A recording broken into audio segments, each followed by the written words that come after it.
Good evening. It is 5 o'clock. I would like to call tonight's special board meeting to order. Ms. Schultz, may we get a roll call, please? Yes.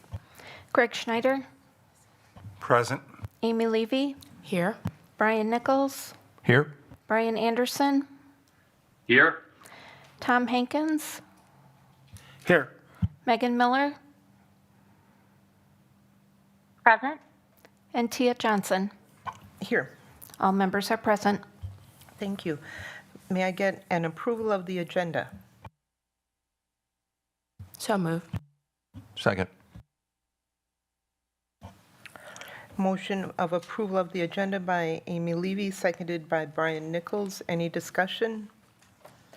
Hearing none. All in favor? Aye. Aye. Aye. Aye. Any opposed? Aye. Motion carries unanimously. Please stand for the Pledge of Allegiance.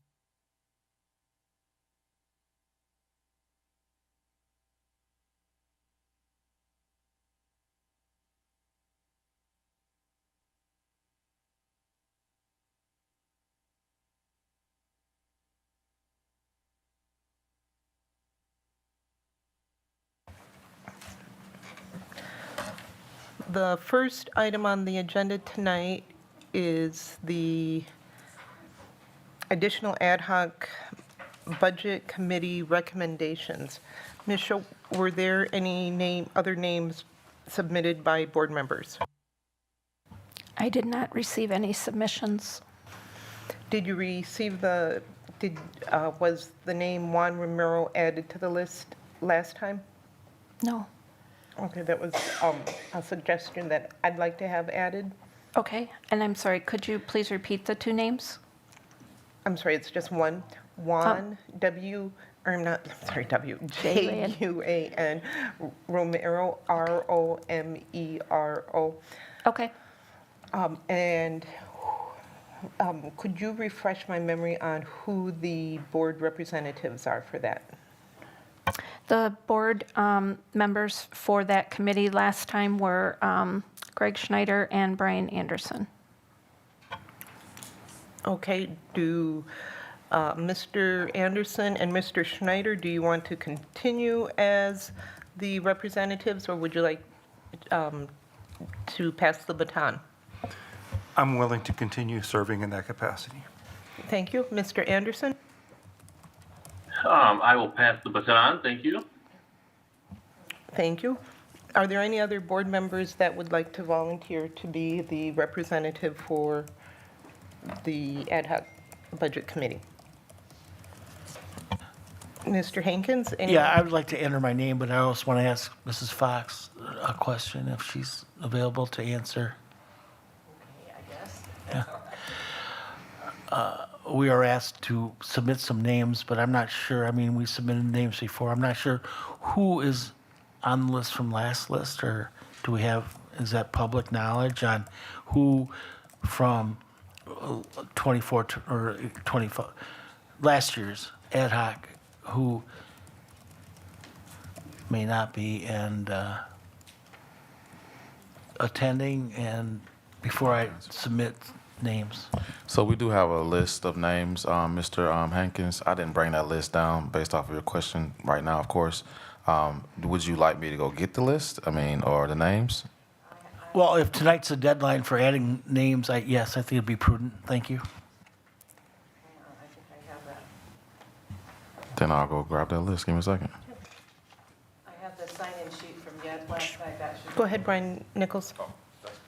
Mrs. Shope, did we get responses from any of the other members other than the ones that were there last night?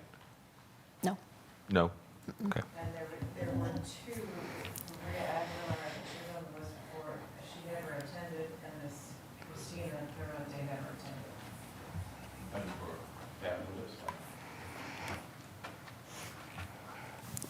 While there's a brief pause, if I may, if the board is extending an invitation to Juan Romero, I would suggest that you extend an invitation to all the other school board candidates as well. The reason I'm extending an invitation to him is because he actually contacted me to let me know that he's interested. I understand that, but I think you're putting yourself in a very precarious position by inviting one and not the others. Noted.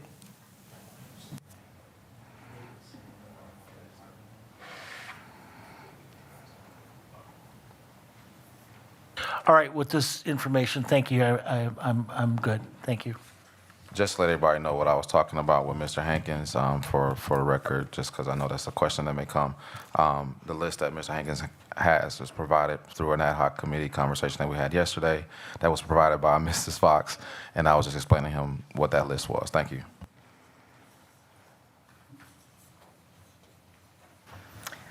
Okay. I will entertain a motion of the approval of the addition of Juan Romero to the ad hoc committee and changing Brian Anderson's position and adding Tom Hankins.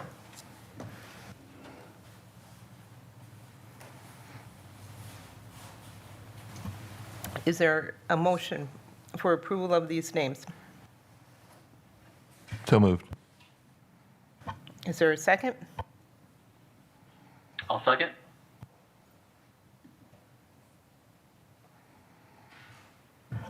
Motion by Brian Nichols, seconded by Brian Anderson. Any discussion? Yes. Go ahead, Mr. Hankins. Yeah, I'm just wondering on the protocol, Juan is a candidate. I would like to submit Bill Johnson also, if that's what we're going to do. I'm not sure how that works out. Thank you. You can make a motion to amend to add his name. Then I do, yes. Okay, May I offer a friendly amendment before there's a second? Again, thank you for your remarks, Mr. Chady. I think it would be prudent to at least offer an invitation to all candidates who are not current board members because they had an opportunity to step up and say, yes, I want to participate in this. So again, I think you said his name is Mr. Johnson. If you are willing to accept an amendment to your amendment, I would like to extend an offer to all non-board candidates. to all non-board candidates? To all. Too many mics on. To all school board candidates who are not current board members. And the reason is because you asked us, and if someone wanted to, they could have thrown their name in the hat, in the ring. Yes.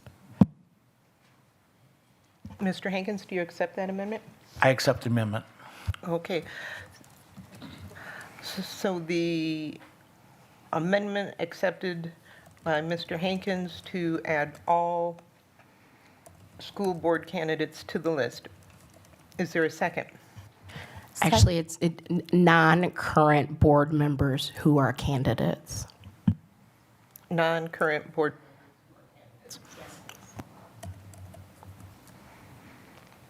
I'll second. The motion by Tom Hankins, seconded by Megan Miller. Any discussion? Hearing none, all in favor? Aye. Aye. Aye. Aye. Aye. Any opposed? Motion carries unanimously. And a motion, or any discussion on the original motion?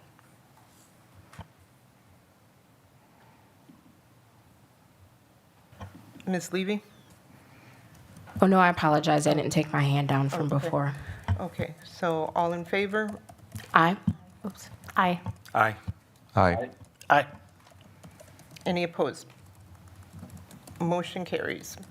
So our Budget Ad hoc Committee will extend the invitation to all school board candidates, non-current members, and Greg Schneider and Tom Hankins will be our board reps for that. Next on the agenda is the Board Referendum 2025 presentation. Dr. Garrison? So, Board, First of all, let me just say thank you again for this opportunity to, talk again about our referendum. One of the things I do not want to do tonight, and I'm just going to put it on the table, is to spend a lot of time on these first few slides, but I also want to address that the reason why we're here is because we definitely have a referendum opportunity that we believe as a school district we need to approach. With that being stated, there's going to be a lot of competing opportunities at the conversational table here, where one may believe one thing should be there, another should be something else. But our hopes is that we can at least have this conversation and get to the back end of the conversation where we can have a lot more deep discussion. And so what you have here in front of you, and I was able to share this about 2 hours ago with you all, and I appreciate your patience as we kind of work through some of the numbers with this. The agenda is as such. We're going to do an overview on purpose, background, context, referendum guiding priorities, community connection, listening opportunities, guiding priority, cost, pros, referendum scenarios, and of course, next steps, community information, and timeline. This agenda we're again going to run through fairly quickly to get us to the space in which we can all kind of have a deeper conversation around the actual scenarios and the overall request. And I think that space is very important because, again, no matter what we may ask for in any referendum, looking at those scenarios as it pertains to the cost will inevitably, in most cases, drive a lot of the conversations. We already know why we're here. We've been talking about sustaining them and supporting our district throughout the course of the past 3 years. And right now, we're looking at a 3 and or 4 year non-recurring operational referendum. That's been something that's been discussed here at the board level for a few months now, and then I believe it was important that I go ahead and put it on the table that we would be having this type of conversation for tonight. Our main goal is to address our priority operational needs by requesting additional funding that will provide for a more stable financial outlook. We are constrained by some state and local funding. The state-imposed revenue limits do not currently provide the district with sufficient revenues to maintain our current operations.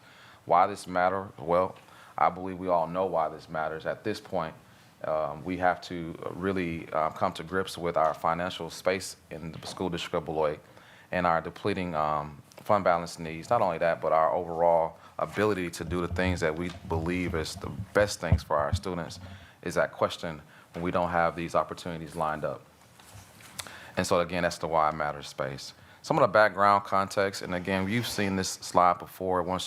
If you've been anywhere in any of our conversations over the many years, we've shared this slide. Most important, I think the state knows this slide. And I use the analogy of, gas is not 98 cents anymore. I think gas is right around $2 and something now. Overall, there's been a cost that districts have had to try to keep up with. And we just haven't been able to keep up with those costs based off of how school districts' revenues per pupil lag behind the inflation. And that's right now as it pertains to about $3,300 since 2009. That's a big gap. It's a big gap that we have to try to figure out as we go. We also have another thought that we've been talking about. We've had some declining enrollment, and I don't want to take this off the slide because I didn't want to take this out of the presentation because I think this still does affect how we actually look at our revenues here in the school district. Our goal is to improve our product so that when parents have the opportunities to look at our school district, they choose us, right? We want the students and families in the school district of Beloit to stay with us, but we also want the prospective parents to come to us. And the only way we can do that is we improve our product. And I know that's some things that we have to work on in order to get us there, but I do believe this slide is very important because no matter where we are in an enrollment factor, there's still needs that we have to address. There's still needs that every school district has to come to grips with. Fewer students do generate less state revenues, but in that same conversation, that doesn't necessarily mean that our needs go away, okay? Right now, we're sitting at around 5,080 students. I could be wrong about that number, but overall, I can tell you we've kind of flatlined. We're flatlining in our enrollment. I don't want to use the word flatline. We're maintaining our enrollment to a number in which I believe if we stay above, we'll be able to sustain things much greater moving down the road. We know we have a high need population in the school district of Beloit. One of the things that I've been stating for quite some time is that the school district of Beloit has some of the greatest needs in the state of Wisconsin. I'm not sure who would argue with that space, but we have some of the greatest needs in the state of Wisconsin. Students and families require more support services, which strains the budget further when traditional funding doesn't keep pace. We do have some conversations. We've had a lot of conversations around staff retention and compensation here in our school district, but the reduced funding constraints the district's ability to offer continued competitive wages and professional learning, making it harder to attract and keep quality teachers and support staff. You know, year-over-year conversations around reductions and year-over-year conversations around expenses being needed to be tightened, it's a hard space for us to continue to compete in a very competitive market with teachers. And I think that space alone has really hit us over the past 2 years, and we're still trying to figure out the best way to say, come to our school district, but we still have cuts to make. And people see this, people know this. And when they have options to choose a school district, we will still want them to choose Beloit, but we also want to be real in this space and say, well, I got another choice. I don't have to worry about it. I'm gonna go somewhere else. And so that's a space that we have to deal with. Aging facilities and transportation, we know that our buildings do have some needs. There are some immediate needs, and according to our facility study, that is something that we have had conversations about since I've been here. One of the things that I did when I first got here was I did want to get that facility studies done so we can kind of know what we're working with. We had been talking about it. It kind of crossed the finish line about 2 years ago when we were able to get that facility studies completed. So we know that we have some aging facilities and some needs there. You know, transportation is also a concern that we have in our district with high school students not being able to, we don't provide transportation for our high school students. Some of this information will be repeated just to let you know, but overall, the increasing and undeniable budget pressures are on the horizon. With revenues not keeping pace with inflation and enrollment growth is kind of offsetting some things, the school district of Beloit had to rely on fund balance savings and extreme cost-cutting measures just to keep up with some of the conversations. This is a very hard thing to do year over year. This approach is unsustainable. And I've said it before, we can't keep doing this. We cannot keep having these conversations, especially when year over year you're getting closer and closer to not having a fund balance. And so this process, again, is just unsustainable. In addition, of course, we know that we have had some failed referendums here. So although with the requests being out, we know that we're still, battling the fact that some of our requests have not been, the voters chose. We heard what they had to say, and we had to come back to the table each year. But at this point, without some future support, our district will be in some dire straits. So what we want to do very briefly is just give you a snapshot of kind of what we were thinking about as pertains to our major operation referendum guiding priorities. We do want to make sure that people understand that we're not looking for a referendum that, I don't believe we are looking for a referendum that's going to be recurring until forever. But I do believe a non-recurring conversation does need to be had. In the conversations that we've been having, what we wanted to do was just recognize that we do want our staff compensation and retention to be intact so that we can keep our teachers that we currently have and attract others. So you will see that as a staff compensation and retention conversation. We've been having conversations around academics. And in a second here, I'm going to ask Mrs. Morte to come to the mic to share some of those thoughts. But we've had conversations around academics and behavioral support as well in our district. That has been a theme that I've heard since I've been here. And I'm not going to shy away from this conversation. I know we've had some improvements, but I also know we have opportunities to grow.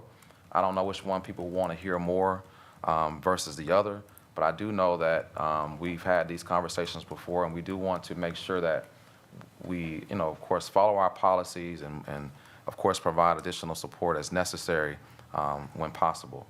And again, that academic success conversation has also been something that we want. We've been talking about, accelerating learning and, of course, boosting student achievement. We've made some changes. We've made some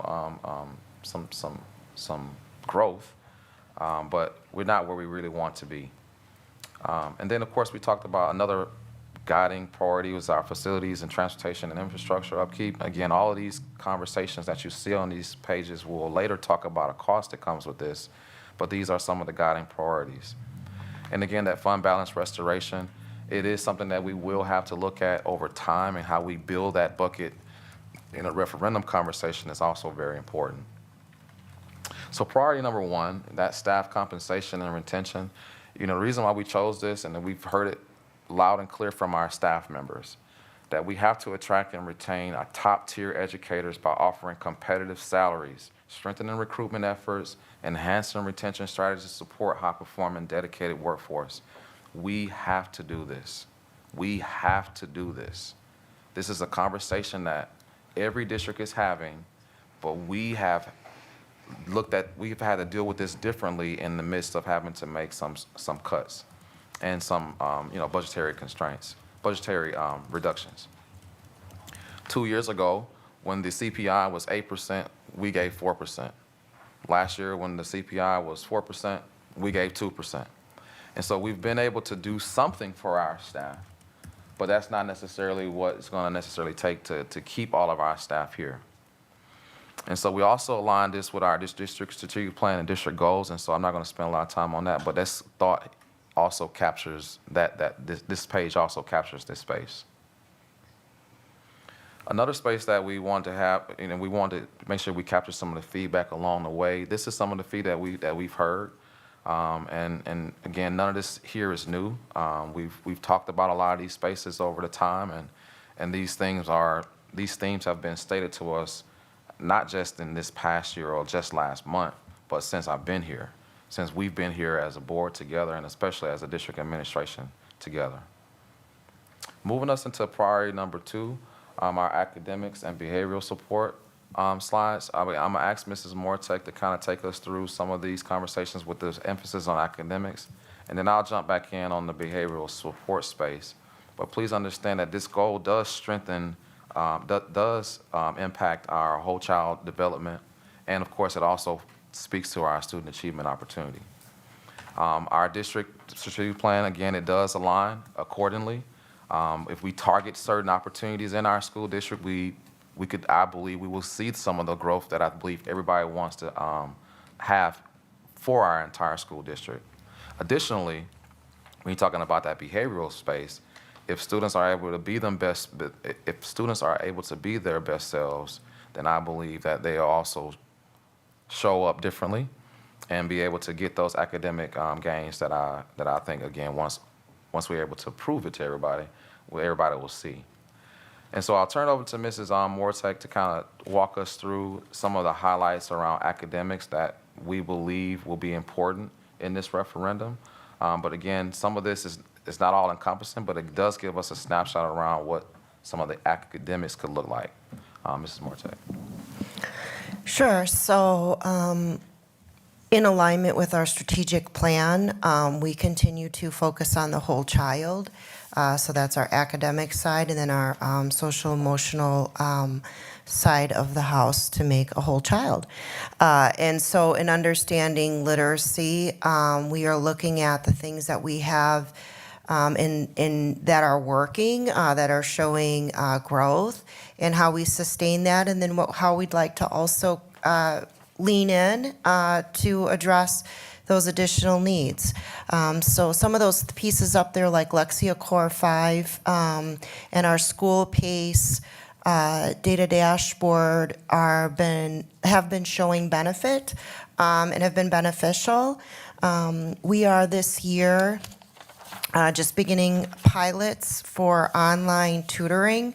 This is something that we had looked into in the past, and kind of went back and forth with some things. So we decided, two of our most challenged schools we're running pilots in, Hackett and Merrill, and just beginning that work. So that would be something that we would like to see expanding potentially. And then the other one is with Act 20, as I've mentioned or aforementioned many times, there was no real funding that came with it, but a lot of mandates. So there is an expectation of an additional layer of training for our, anyone that leads literacy, so our assistant principals and principals, and keeping up with that training will be a cost to the district. And of course, we're always building out, ways to have stronger instructional leaders in our buildings.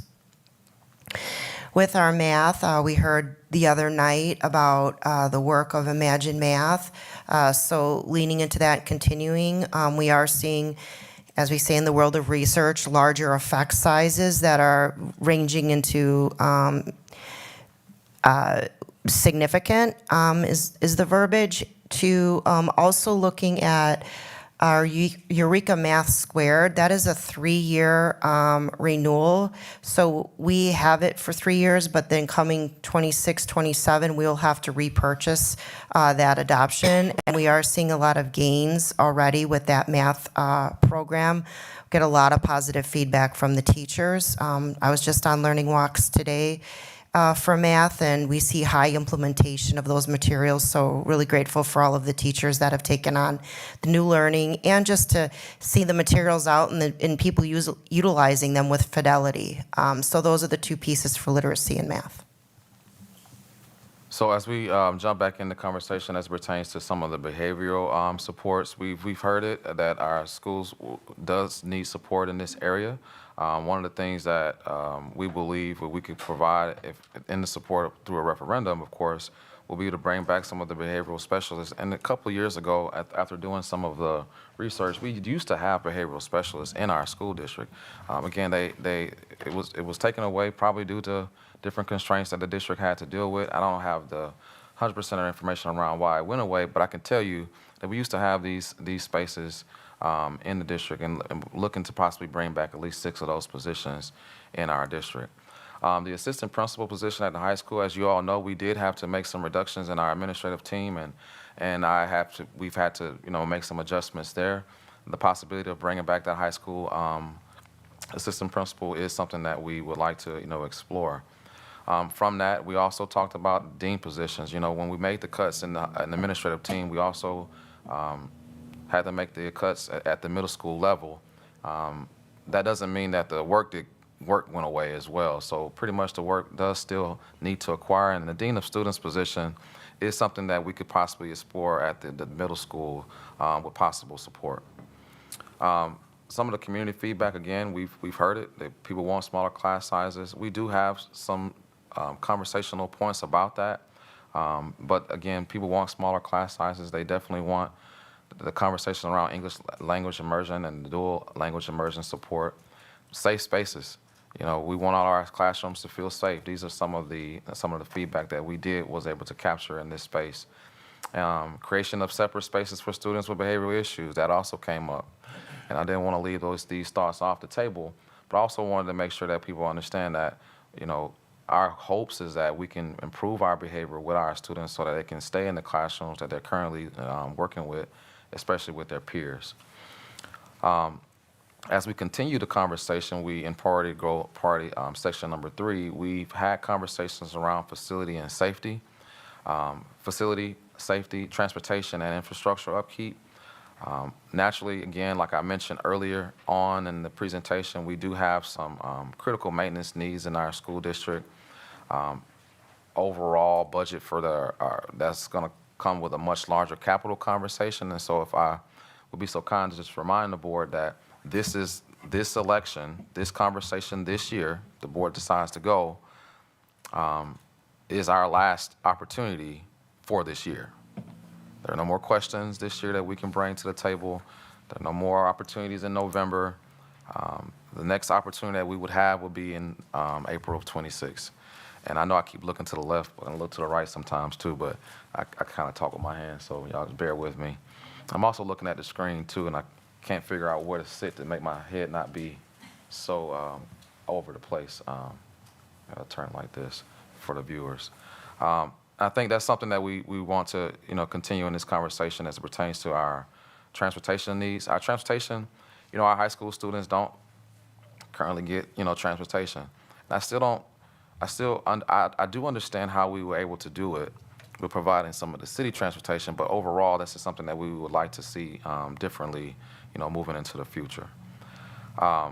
Here you see some of the things that we need to work on that need some immediate attention in our district. And again, I'm not going to go through all of these themes. A lot of these themes you've already seen and heard about, whether it be roofing, Hackett Playground, some of the 4th Street projects, some of the roofing stuff. I mean, overall, there's some themes that we have not had a chance to really touch that really need some immediate attention in our district. And here are some of the things that we've highlighted. The School District of Beloit does not currently provide transportation, as I mentioned, for our regular education high school students. District students are able to use Beloit Transit System services and at a discounted rate, though it is limited to current bus routes. And so what does that mean? That don't mean that the bus is going to come and pick you up on the corner of your neighborhood. You may have to walk to a different stop to get on the city bus. Does not even take you fully to school. It might get you close to an area, and then you have to, walk the rest of the way. And so this is something that, our students at the high school level has had to deal with for, quite some time now. So transportation is a challenge in our district for our high school students, really across the entire school district. This does align with, of course, some of our facilities, and of course we've heard this in some of the feedback. One of the things that we've stated, if you can get kids to school, attendance will go up and achievement can follow. That's also researched throughout. As I move into the fund balance restoration conversation, and you're thinking about the major priorities, and remember we said there was 4. And I know I'm moving, fairly quite fast here because I definitely want to get to the meat of the conversation. And a lot of the themes we've talked about at the board level and board meetings. The fund balance is a real conversation that we need to have here. Currently, our fund balance is not at 18%. It hasn't been at 18% since I've been administrative here. And 100%, I cannot tell you when we were ever at 18% over these years with the many reductions that we've had to deal with post-COVID. I can tell you that in this slide, it does fit to talk about fund balance restoration because in the year 2026, the fund balance is projected to be depleted. I think sometimes I rush past this thought, and we've kind of been saying this along the way, that we're getting closer and closer to having a fund balance cliff. And we're at that point now. In the year 2026, 2027, our fund balance could be depleted. And that will painstakingly change the way we do business here in the School District of Beloit if this happens. It's not something that we want to happen, but if this happens, it will painstakingly do something different for our school district and how we do business here. We use fund balance throughout the year.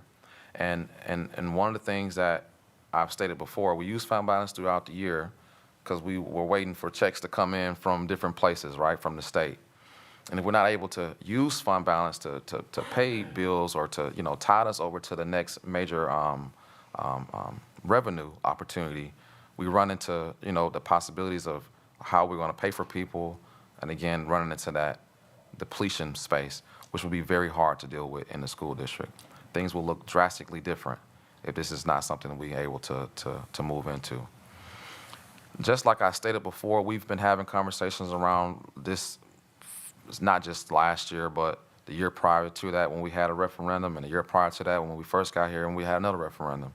So these conversations are not new. This is just a snapshot that we were able to kind of provide for the community and for the board as well. Overall, there's a lot of conversations around communication and trust in our district. There's a lot of conversations around that. And what we need to do to improve that, and I do believe we are moving in the right direction in that space. But we still got work to do. But that communication and trust is a theme that we've heard enough, and we know that that's something that we want to continue to work on. I will say that no matter how we communicate as a school district, There's going to be people that say you need to communicate better. We need to do more, right? And it is our job to still meet those needs of our community members. And so I don't want to say that's a negative rebuttal or anything as such. There will be people that say do more. And then again, it is our job to figure out how we can reach the needs of all of our constituents and communicate with them effectively around some of the things that they may be, bringing to us as a challenge. I think there's a question. Oh, I'm sorry. Mr. Hankins? No, it's more of a comment. I want to go back to fund balance and the talk of running out of fund balance, and I've heard the word bankruptcy involved in that. And my business knowledge tells me we can only go bankrupt if we spend more money than we're taking in. So our fund balance may be depleted, but to go bankrupt, it means that we are overspending, and I don't think this board or the admin will overspend what we're getting in. I understand that the fund balance has been depleting, goes up and down, it's an ebb and flow, but to actually say that we're going to run out of fund balance would be directly the decisions of admin and this board. To say we're going to run out, that's entirely on the decisions that we make, finance makes, and we approve as a board. So I understand what you're saying, but I don't want to get the misrepresentation out there that we are naturally going to run out of funds. We will if we allow ourselves to spend more money than we're taking in. Thank you. Thank you for your comments, Mr. Hankins. Some of the guiding priorities do come with a cost. And one of the things that we've been working on in this presentation, but also working on with the conversations that we've been having, is the cost spaces. And so here is where I will pause and allow some of the conversations to not necessarily let a lot of conversations to naturally happen. You all can always jump in if you need to. But here's where we will definitely start to kind of spend a little more time around driving in some of the conversations around cost. We've built into that priority bucket number 1 a 3% increase in staff compensation yearly. And by doing so, what you see here is a 1, 2, 3 year conversation with overall total. And so I wanted to make sure that was laid out clear so that people can see what it'll cost us if we were able to do this. Naturally, in a conversation around referendums, one could argue it could have been 2%, one could argue it could be 1%, and one could argue it could be no percent. And that's some of the things that we'll talk about in scenarios, but please understand that this is something that is built into the scenario conversation that we'll talk about a little later. The second is the academic and behavioral cost support bucket, and priority number 2. Academic totals, if we were to add up some of the things that Mrs. Morse was able to mention in literacy and math, it'll package us to about $1.6 million. And then if we were to add some of the conversations around the behavioral support, we will have a 3-year total of about $1.8 million. And what you see down below, and I'm gonna ask Mrs.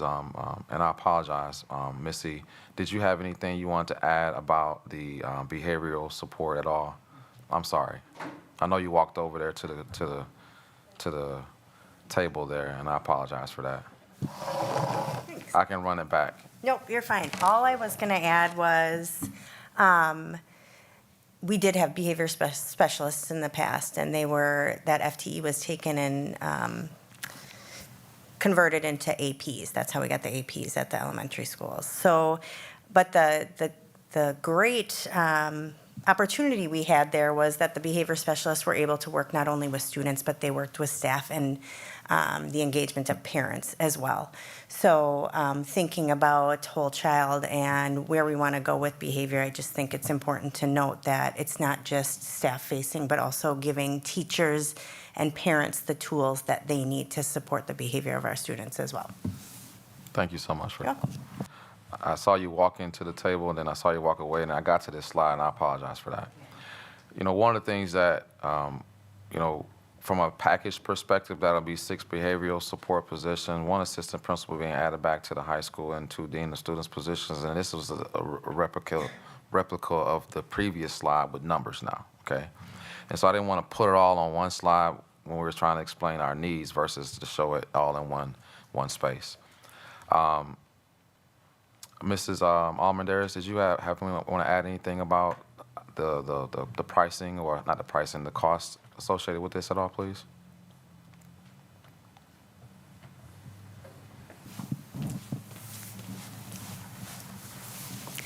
Yes, thank you. I just want to point out that the values that are expressed on that presentation is inclusive of fringe benefits. So things like HSA contributions, our contributions towards unemployment, for example, health insurance, any of those fringe benefits are already captured within those values. It's not just salaries. Okay, thank you so much for adding that. In the next bucket here, priority, I'm sorry. The next priority we have here is facility transportation and infrastructure upkeep. The facility space is about a $2 million opportunity for us, and that's a one-time expense. And in some of the scenarios, you will see year one look a lot bigger than year two if we added this as a conversational point. But that's a one-time expense that we can add in the maintenance space, and that'll be about $2 million to take care of some of the themes that we had on the previous slide. Transportation is a 3-year cost of about $1.5 million, and that $1.5 million is broken into about $500,000 each year, and that's what it'll cost us if we were to bring back high school transportation for our students, about $1.5 million.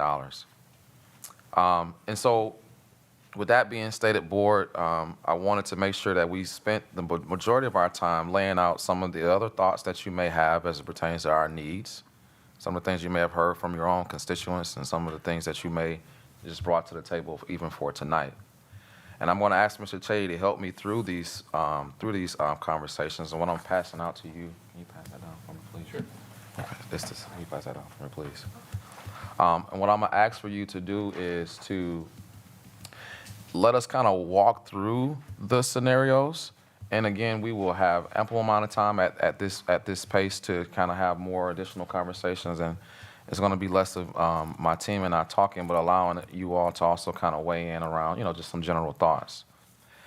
And so I'll turn it over to Mr. Chady to kind of walk us through some of the scenarios. Thank you, Mr. Chady. Thank you, Dr. Garrison. So Dr. Garrison just passed out to the board members a synopsis of each of the next slides that you're going to see. I would encourage you to focus more on the presentation and less so on the handout. What you may want to do is make notes on the handout about what you like or dislike, or line out, boy, this one's not going to work for me type of thing. So you can capture some of your notes on there. But we'll begin with the base scenario, and essentially the base scenario is taking our current 24-25 budget, casting it forward with a presumed 3% increase across the board for most expenses. Each of the following slides show the same chart that's listed at the top, and it's also captured in the handout that was provided to you. So this is at the very top of your handout, the base 3%. You may just want to write on the left of that base just to kind of put 2 and 2 together. Each of the charts speak about a non-recurring referendum amount, and you can see in the base there is no referendum request.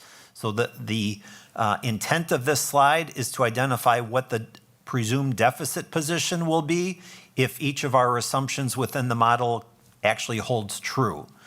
So in 25-26 with the base, we anticipate a $6.2 million deficit. Those of you that were at the ad hoc committee last evening, same value there. Also listed in the chart is the last row, which is a projected mill rate, and you can see that impact from year to year to year as well. You'll note that 28-29 is highlighted in gray. And the intention of that is because the base scenario here, we're kind of really focusing on the first 3 years. So in each, not in all, but in most of the following scenarios, 28-29 will be highlighted in gray, and those values really won't change any because we're not really projecting out in touching that 4th year. However, we do have a scenario that does touch on year 4 as requested by the board as well. So scenario B is the $6.5 million amount per year for 3 years. So essentially, this scenario provides sufficient resources to take the deficit amount that we anticipate in the 25-26 school year and turn that into a modest surplus. But you'll note then in 26-27 and 27-28, that deficit positions still remain. So while $6.5 million meets our needs next year, it fails to meet our needs in 26-27 and then the 27-28 school year. If you follow the projected surplus deficit row to the far right, you'll see that adds up the 3 years of the referendum, and we have a proposed deficit of just under $7,250,000 over the 3 years. There's lots of ways to address that, but just kind of pointing out, the gap, so to speak, that this scenario still presents. The other thing I point out is that the projected mill rate has a pretty good amount of instability there, where we see a 90% or approximately 90-cent annual reduction between each of the years. Mr. Chady, Yes. do you want questions at the end or throughout? I can take them either way. Mrs. Levy? Thank you so much.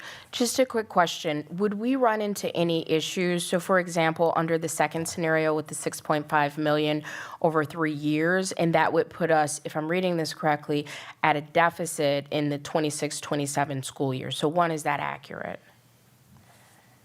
So let's say the referendum, that scenario 2 passed. Yep. By year 2, which would be 26-27, we would have a $2.4 million deficit for that year. Correct.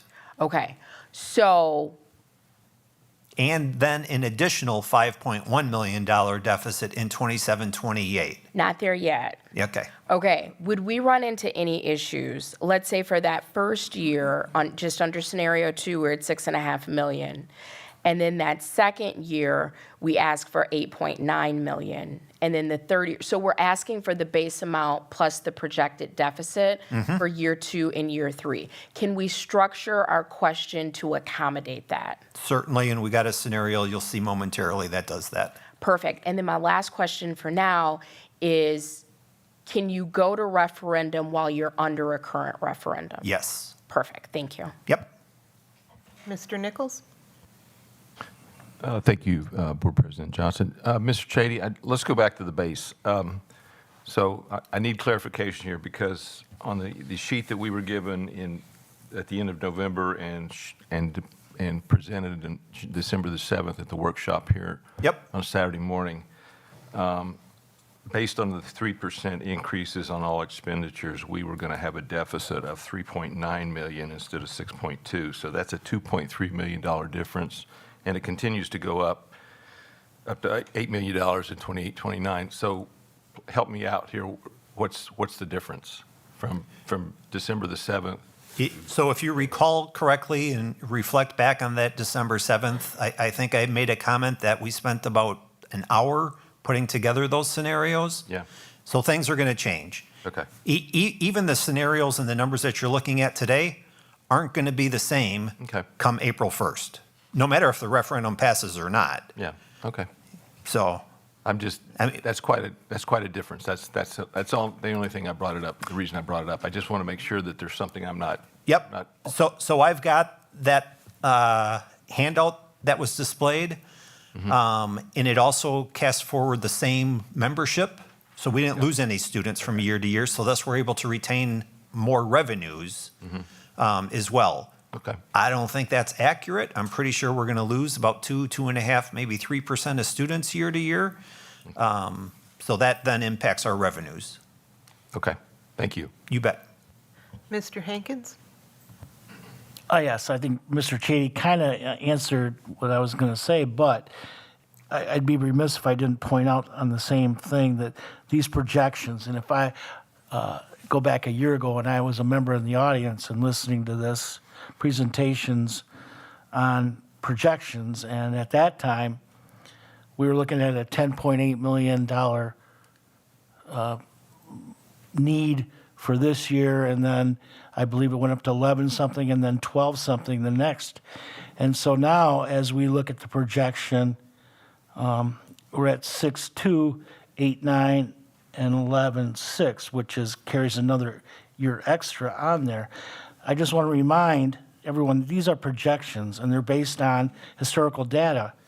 And it doesn't mean we absolutely are going to be. It's just a matter of that's what a carry forward projection is from historical data.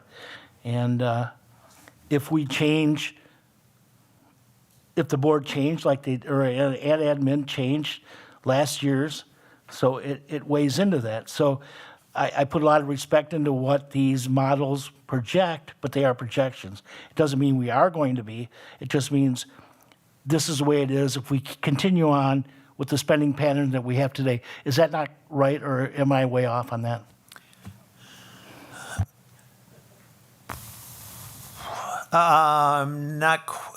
So you talked a little bit about the deficit projections from a year ago. And of course, they're a smaller number today because we made significant reductions in our 24-25 budget. We try to utilize the best information that we have at the time when we're doing the work. That information will change. You know, we anticipate a reduction in membership between now and next year, but we really won't know what that is until after the third Friday in September pupil count report. Correct. And that's kind of where I'm getting at, that Right. these are projections. Yes. We're venturing into the unknown that we really don't know. And I remember sitting in the audience and at the referendum talk of last year and saying, well, if we need 12, let's just do a $36 million referendum and take care of it. And then the answer was back that through a question and answer period or a survey said, well, the audience, our constituents would only, I think it was a 50 to whatever it was, to say 9 million. So we went from 10.8 to 9, right? Right. Is that correct? Yep. Okay. Yep. So now, Speaking of 9, yeah, okay, yeah, the next slide if I can. thank you. Yep, so the next scenario, scenario C, you may want to write a C next to that third one down on your sheet just to kind of help make the connections here. This is essentially the same referendum amount that we asked for in April of '24. It's the same $9 million per year. Interestingly, this is the amount that essentially puts us into a break-even perspective with regards to does that work for us over the course of the 3 years? And the answer is it would if the assumptions and the projections used in the model hold out to be true. So you'll note there that there's a surplus in the 25-26 school year of about $2.7 million. Come over to the 27-28 school year, a deficit of $2.6 million. So essentially you're utilizing the surplus from the first year and applying that to the deficit in the third year. And if all else holds true, you're going to put about $252,000 into fund balance at the end of the 3 years. Looking at the mill rate, I think that there's still some instability within the mill rate that perhaps we just need to recognize and think about. So again, the mill rate here goes from 7.47, it drops about 90 cents to 6.55. It drops about 90 cents to 5.69 the following year as well. So just, the interesting thing is here, I wanted to put in the model what we asked for in April, and it's essentially at our break-even spot. So what I want to do here is think about all of these ones that you see before our base, our 6.5 and our 9. It does not include anything out of the priority list, okay? What we did hold true to was our 3% increase across the board. So I want to note that in this slide here. So if we bring everything that we had in those other buckets, in those other priorities, my apologies, you see what we have now in a possible request, and that's everything. That's the conversations around academics, the conversations around some of the behavioral, the conversations around some of the maintenance, the conversations around transportation. This is what you see here if we were to bring that forward and then all proposed from the previous priority list conversation. The total ask will be closer to that $39 million number. And we will see a modest deficit over the 3 years, deficit of about $740,000. But again, what you see is that instability in that mill rate, and it goes from where we currently are, roughly 190, 192, to $9.26. If this was something that we wanted to hold true to, I want to make sure we added this scenario because, we have heard from the public, and again, there may be some other thoughts that the board would like to discuss in that space. But we have heard from the public when these opportunities do come with a cost. I think if we were to do everything in those buckets, this is what it'll look like. And I wanted to make sure we took the time to kind of see that in this scenario so the board could also have that for discussional purposes. This next scenario, scenario E, is kind of a merge or a melding of a couple of requests from the board. One about, can we look at a 4-year referendum? And man, I've thought a lot about that. It holds a lot of valid merit, but it also comes with a degree of uncertainty in the latter years. And then there was also a request earlier this week, about I think it was actually Tuesday, about can we increase that salary and wage increase from 3% to 5%? So what I did is I put all of that into this one scenario. That can be broken out, and trust me, I've been working with the numbers well enough that I can ballpark things pretty close for us tonight if needed. So what this does is it's a 4-year referendum, includes that 5% salary and wage increase annually. Take note of the total ask amount to the far right of that last column, $42,400,000. Also take note of the row immediately below that, the projected surplus and deficit.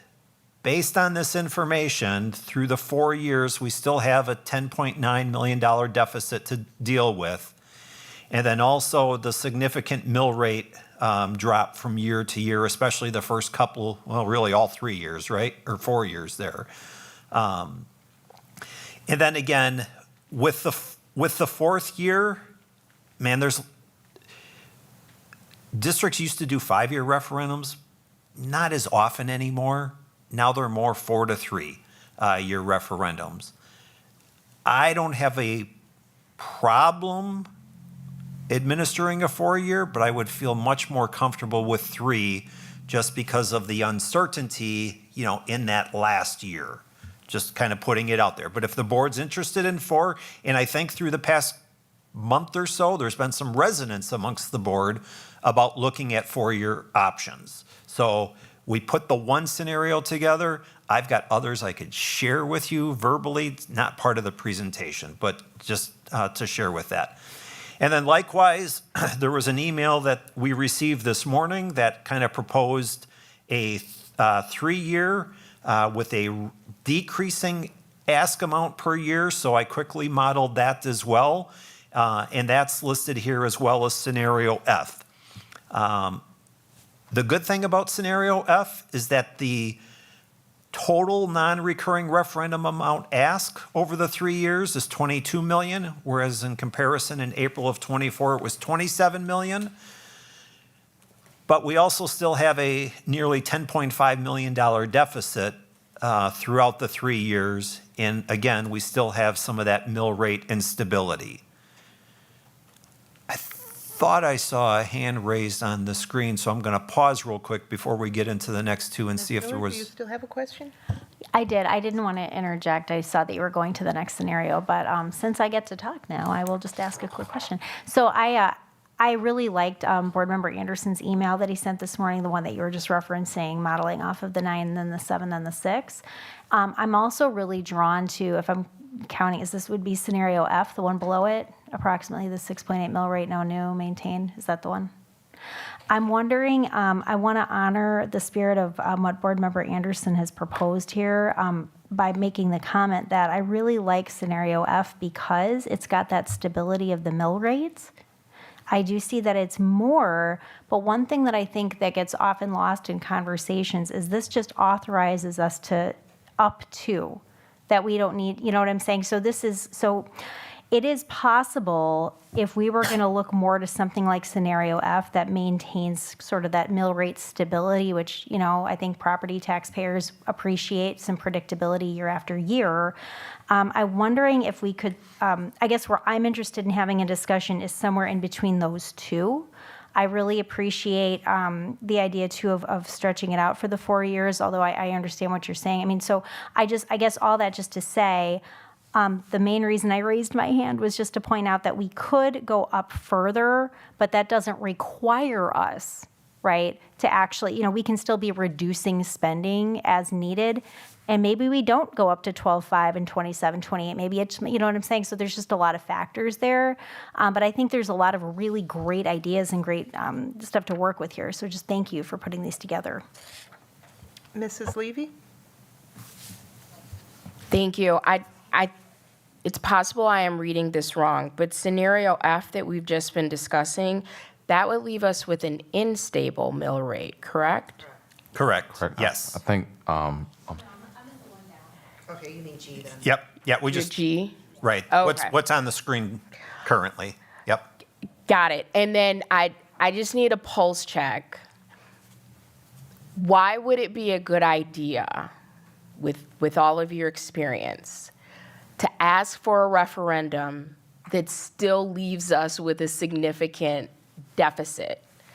Like, how is that sustainable or beneficial? So if, for example, we're looking at scenario E or scenario F, at the end of the day, we're still at a $10 million deficit. So what would be the benefit with going with one of those options? Because I'm missing it. Well, I think the benefit is you are increasing your revenues, just not sufficiently to meet the entirety of your needs if you were to do the full plan. So the absence of that is you still have to make reductions to your current budget, and perhaps all of the new stuff that we'd like to do, you can't do. So that's the one extreme, right? Yeah. Then there's the other extreme of, hey, we need $42 million, but will the public support that? So then someplace in the middle is where you need to be. You know, I don't think it's ever been tried and tested, but, you know, will people give us everything that we need without us giving anything back in return? Probably not likely. Does the public want us to cut everything so that the school district is that much less of what we are today? I don't really think so. So someplace in the middle, you know, make reductions, reprioritize spending, be efficient and effective with your spending, and we'll give you, you know, we'll kind of meet you in the middle. And then last question real quick for now. Have you been in a district where the referendum passed, they got most of what they needed, but still need to make cuts, and that turned into a backlash? Because if I'm just an average community member who is not as plugged in, if you say, hey, we need money, and I'm like, okay, I want to support public education, and the referendum passes, and then you roll out all of these cuts, and then all of the things that we brought people in, which I think was great to talk about visioning, and what do you want to see for the children of Beloit?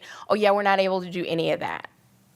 And the mill rate is going up. I am concerned that would put us in a more vulnerable position, because unless public education, the funding for that is radically changed, we're going to be back at this table again, and I think it's going to be an even more difficult sell. so let me respond. Can I respond? Thank you.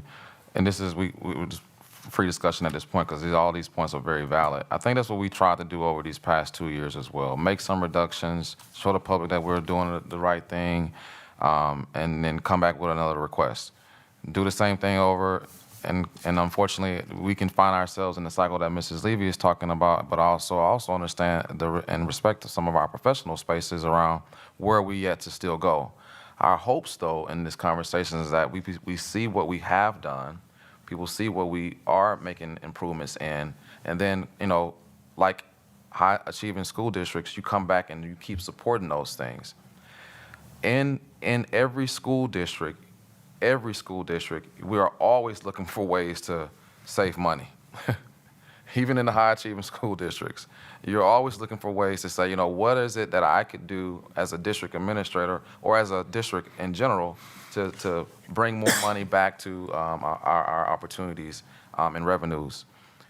Those themes come in widely different ways. But in our district now, we are at that, again, critical space where we can't sustain the continuous constraints.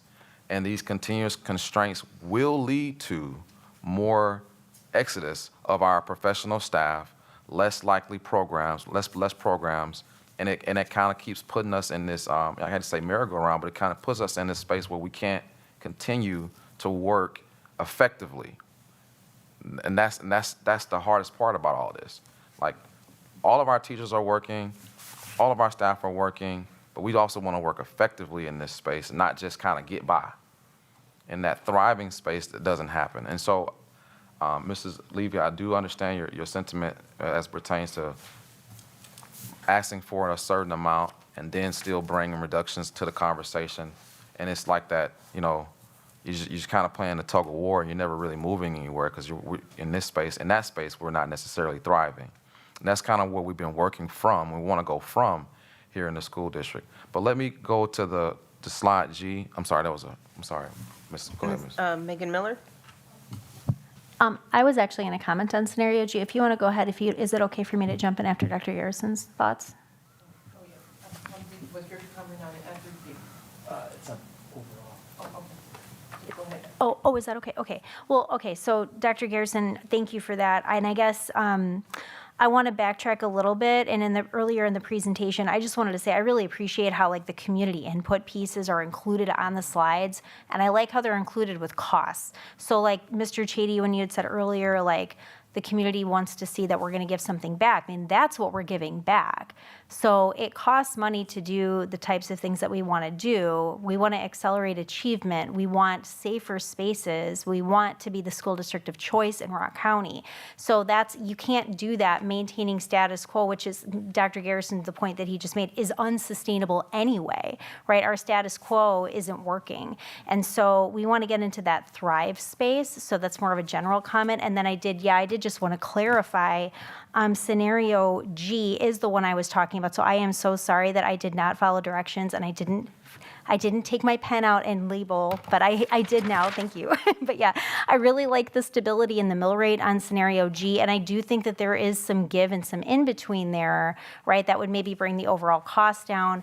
And again, I just want to reiterate this message.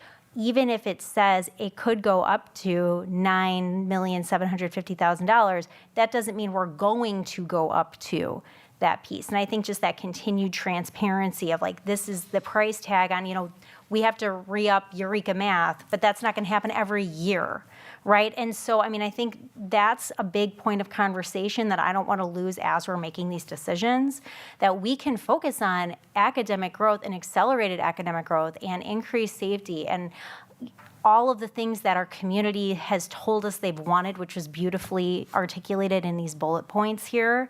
And we can do that with the dollars we're asking for, which I think touches too on Mrs. Levy's point as well. Thank you. Mr. Hankins? Yes, I just want to chime in, just a comment. Dr. Garrison, thank you to bring us back to ground zero. You've told me, and I've heard you say it publicly, we want to pass a referendum. And how we do that and the number that it is palatable to our constituents who actually vote on this.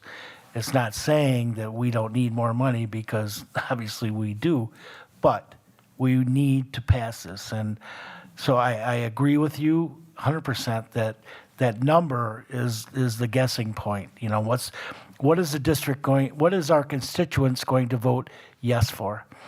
And then, Mr. Chady, if you would just do me a favor on a mill rate 101. My knowledge of mill rate only adheres to our city taxes, and our city taxes, property taxes, only account for how much of your or our district funds? As a percent-wise. About 8% currently, So 8% is, we're talking about a mill rate that, $1.92 per thousand of Correct. value? Yeah. which is correct, but 8% of a $100 million budget isn't, I mean, a mill rate gets a lot of attention, but it really, what are we talking? Well, It's a multiplier effect about of, $8 million on a $100 million budget, yeah. I mean, it's not Currently. like the presiding factor. I mean, it helps or diminishes, and it could be better, but a mill rate gets to me, and too much attention because it's only a certain percent of our total budget. I mean, special ed funding is way more important than mill rate. Depends on how you look at it, yeah. So the mill rate will become important when we are communicating with the public. You know, at that point in time, we're talking about what and how we're going to utilize the money, and how is that going to impact people's property taxes and how much they pay. And we can talk a little bit about that here in a bit, perhaps. A couple of comments were made in this last Q&A time. I just want to go back and talk. Board Member Levy, you spoke a little bit about, you know, the ability to do everything that we kind of promised in the referendum question, and then how that impacts the future.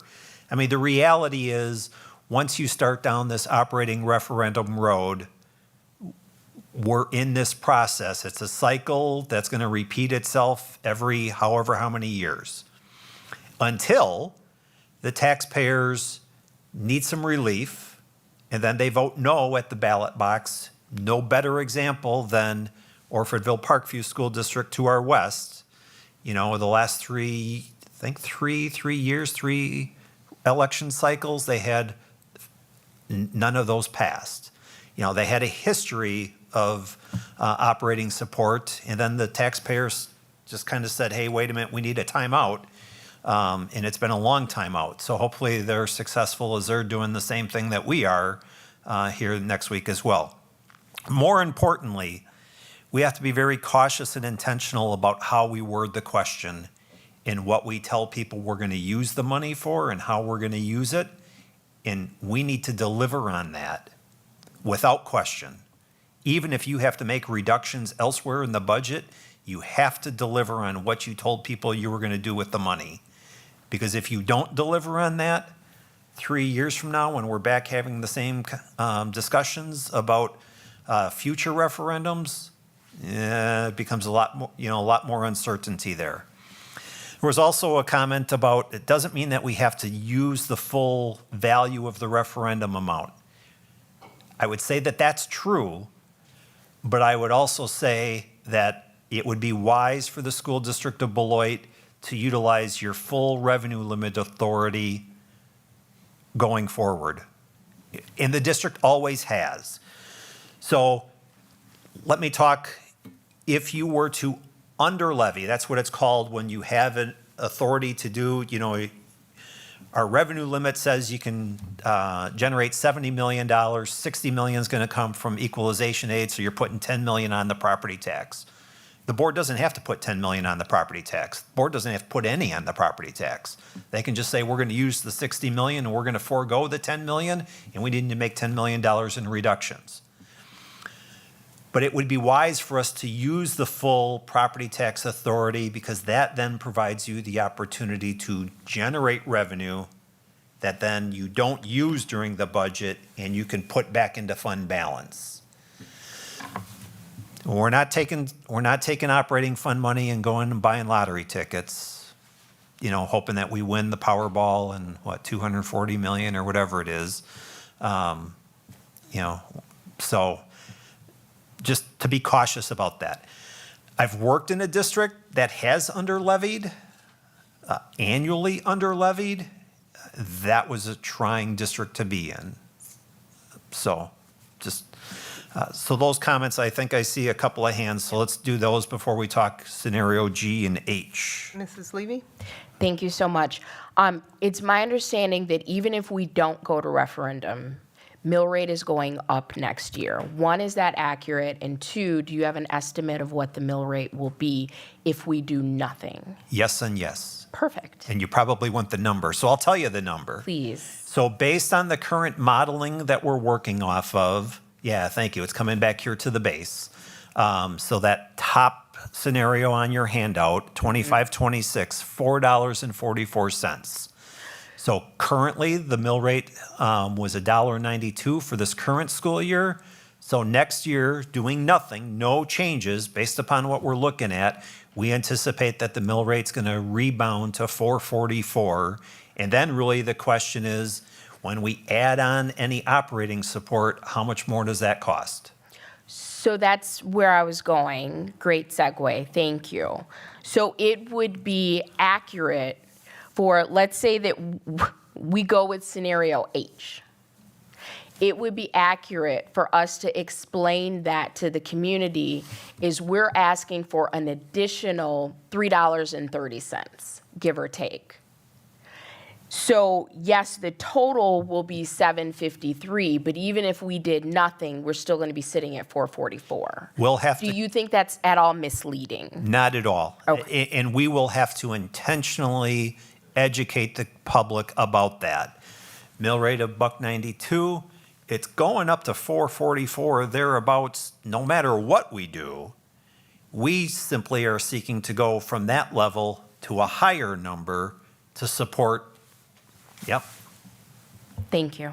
yes. So just great conversations too. And one of the things I want to add is, and so going back to scenario G, I haven't had a chance to kind of walk us through it yet, but I want to make sure that people see in scenario G, this is with no additions, okay? This is just provides us with additional opportunities, $7 million, 9.7, and again, 12.5. And then what the focus is, again, is on that mill rate stability. Now, with that being stated, if we wanted to, as a district, let's say pay for transportation. Well, quick quiz, how much was transportation? $500,000 a year. That's one. So one could argue we could pay for transportation with some of the resources that we would gain in the $7 million request for year one. We could realistically still say, hey, let's move forward with, instead of moving this money into fund balance, we could say let's pay for our transportation. Okay. We could say in that same conversation, you know, let's bring a behavioral support opportunity to the conversation. Let's add the sense of principle for 1 year. Now that of course doesn't cover this scenario. Wouldn't be able to cover the $2 million of facilities requests. Now that wouldn't be in this scenario at all because our surplus is only $766,000 in that first year. So it's very important to note that there's some things that we could still do in this scenario if the board so chooses to do that, or give us the direction to say, you know what, Dr. Garrison, and based off this scenario, if we do the $7 million, flatten out everything on this scenario G, we still want to provide transportation. That gives us $266,000 of surplus that we can move to fund balance. We bring all our I say babies, but we bring all of our students to the high school conversation. In scenario H, because Mrs. Levy did bring that into the conversation, I wanted to make sure I snapshot at G. But I see a hand, and I'll turn back over to Mrs. Levy. I'm sorry, Mrs. Mrs. Levy? Thank you so much. Just really quick, this is going to sound harsher than it is meant, so I just want to preface that. Does that at all feel irresponsible to you, looking at the projections when we know we have a $15 million deficit? Like, absolutely, I want to provide transportation, but I don't want to get to a $15 million deficit that I knew was coming and saying, oh, we don't have anything for that. Like Mr. Chady mentioned, once you go down the road of referendums, these things typically recycle. So let's say this was to pass, hypothetically speaking. Let's say that the board decided to go with this opportunity. Realistically, we start setting up the conversation around the success of what we asked for, the opportunities that we were able to provide. We start having referendum conversations right away. That third year, where you see 28, 29, where the $15 million comes into a deficit, Mrs. Levy, which you're correct, we will be setting up another referendum for that. And that's how these things continue to keep moving down the road, down the road, and down the road. So the first 3 years, this does show a surplus. And let's say the board decided they didn't want to do anything with the opportunities that the surplus gives. That's $766,000 savings, $849,000 savings, $885,000 savings, totaling up to a little over $2+ million that we could just roll it into our fund balance. There's a lot of different ways to look at it, but yes, to answer your question very specifically, Mrs. Levy, that third year, we would have to be rolling into another referendum, or we would have to make $15 million worth of cuts. So just to respond briefly, I'm not comfortable with using referendum 1 to hedge our bets on a future referendum. And it sounds like, unless I'm misunderstanding, that is what you're describing. And to Mr. Chady's, I think, very wise point, if we get a past referendum, whatever we tell the community that money is going to be used for, we absolutely have to do that. And for me, on the other side of that, I am not in support of using that surplus for something that the community didn't say that they were willing to pay for, because when we get to the end, if that referendum doesn't happen, the next one, we are absolutely out of luck. So again, these are the conversations that we have to have, because there may be some things that the board really still want to do, and they really believe that we should move forward with. These are the conversations that we definitely would have to have if that's the scenario that we look at. Now, to move us into scenario H, here lies some of the different opportunities and packages. And so not all the themes that we use in the scenario buckets, but some of the things that we use in the scenario buckets. So you see a $7.50 meal rate. New additional, what will be new would be the behavioral support and the transportation, all right? Yeah, you see curriculum being left off of there, but those are conversations that we could possibly have in the surpluses. I say possibly. Doesn't mean that we will. I say possibly. But in this scenario, again, it shows you, again, that's the stable meal rate going from 6.8 in the $6.8 million conversation to 7.5 in the $7.5 million conversation with a growth over 3 years. That meal rate is stable there, and I did not mean to do that. So I hope it goes away. It did. Okay, great. The meal rate is stable, as you can tell, but this allows for that sustainability that we've been talking about. We can move those $1 million surplus to $2 million surplus to other $2 million surplus into fund balance of $5.8 million opportunity. Those are opportunities that one could have in this scenario. Again, when we're talking about scenarios, there's a lot of different opportunities that the board could consider. We put these few together with accuracy. We got a whiteboard right behind us where we can throw out different numbers and throw out different scenarios. Mr. Chady is prepared to kind of put some things into the what we call a projection and see what that could possibly look like. But I did want to make sure we walk through the scenarios, and I'll turn back over to Mrs. Johnson for further questions. Any other further questions for Mr. Chady? Mrs. Levy? Thank you. So if we go to scenario H, Is there a reason that for the next few years, we would be having a deficit at around 2.5 million or less per year? And then we get to the next year and it's 15 million projected deficit. Like, what's the reason for that? The reason for that is essentially because the 15.5 million of referendum authority in the 27-28 school year goes away because it's only a 3-year non-recurring amount. So as I'm looking at the total column, for me, that, and I'm not saying it's intentional and it could be just me, that feels very misleading because if I'm just looking at the total, it looks like we would have a $5 million surplus at the end of the 3 years, but we'd actually have a $10 million deficit. Correct. That's why that 28-29, again, all of the scenarios with 28-29 in gray are 3-year scenarios. So I applaud you for looking beyond because, you know, the reality is that's what we would be facing based on today's information.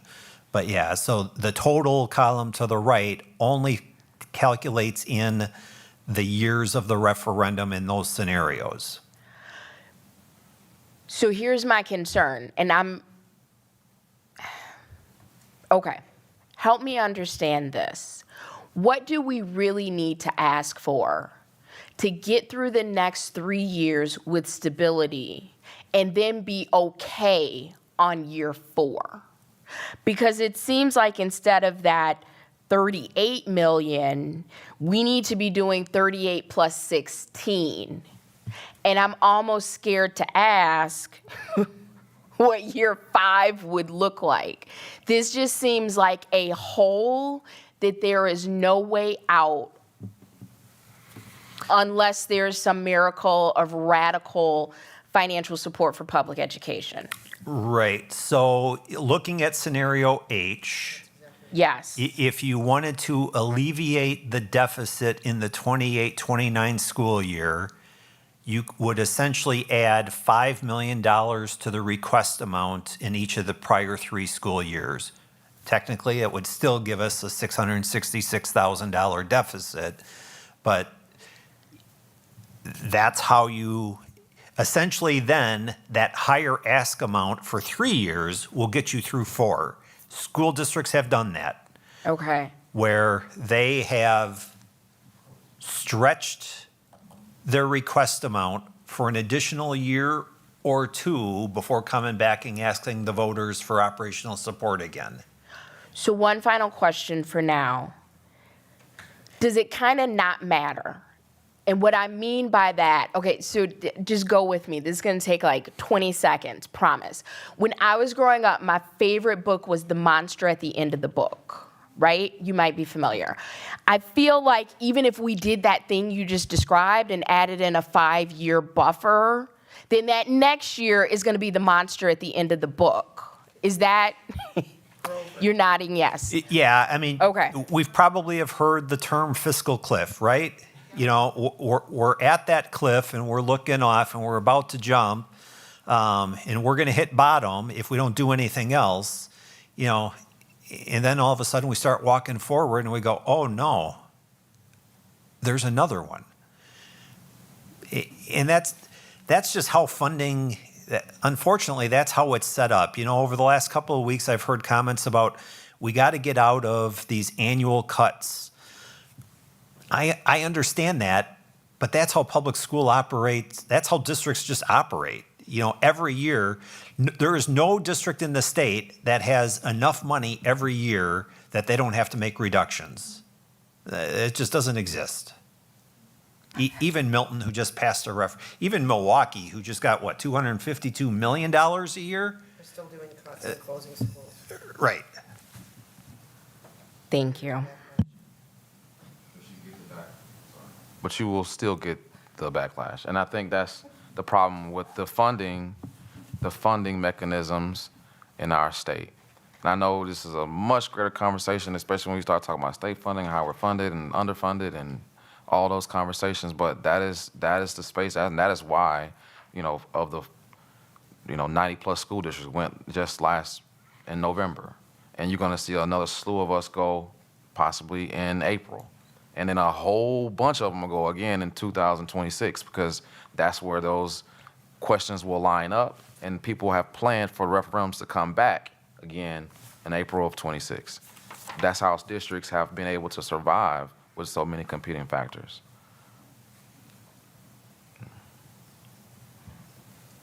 Mr. Chady, with the 3%, do any or all of these also reflect the role changes for the BEA and union employees?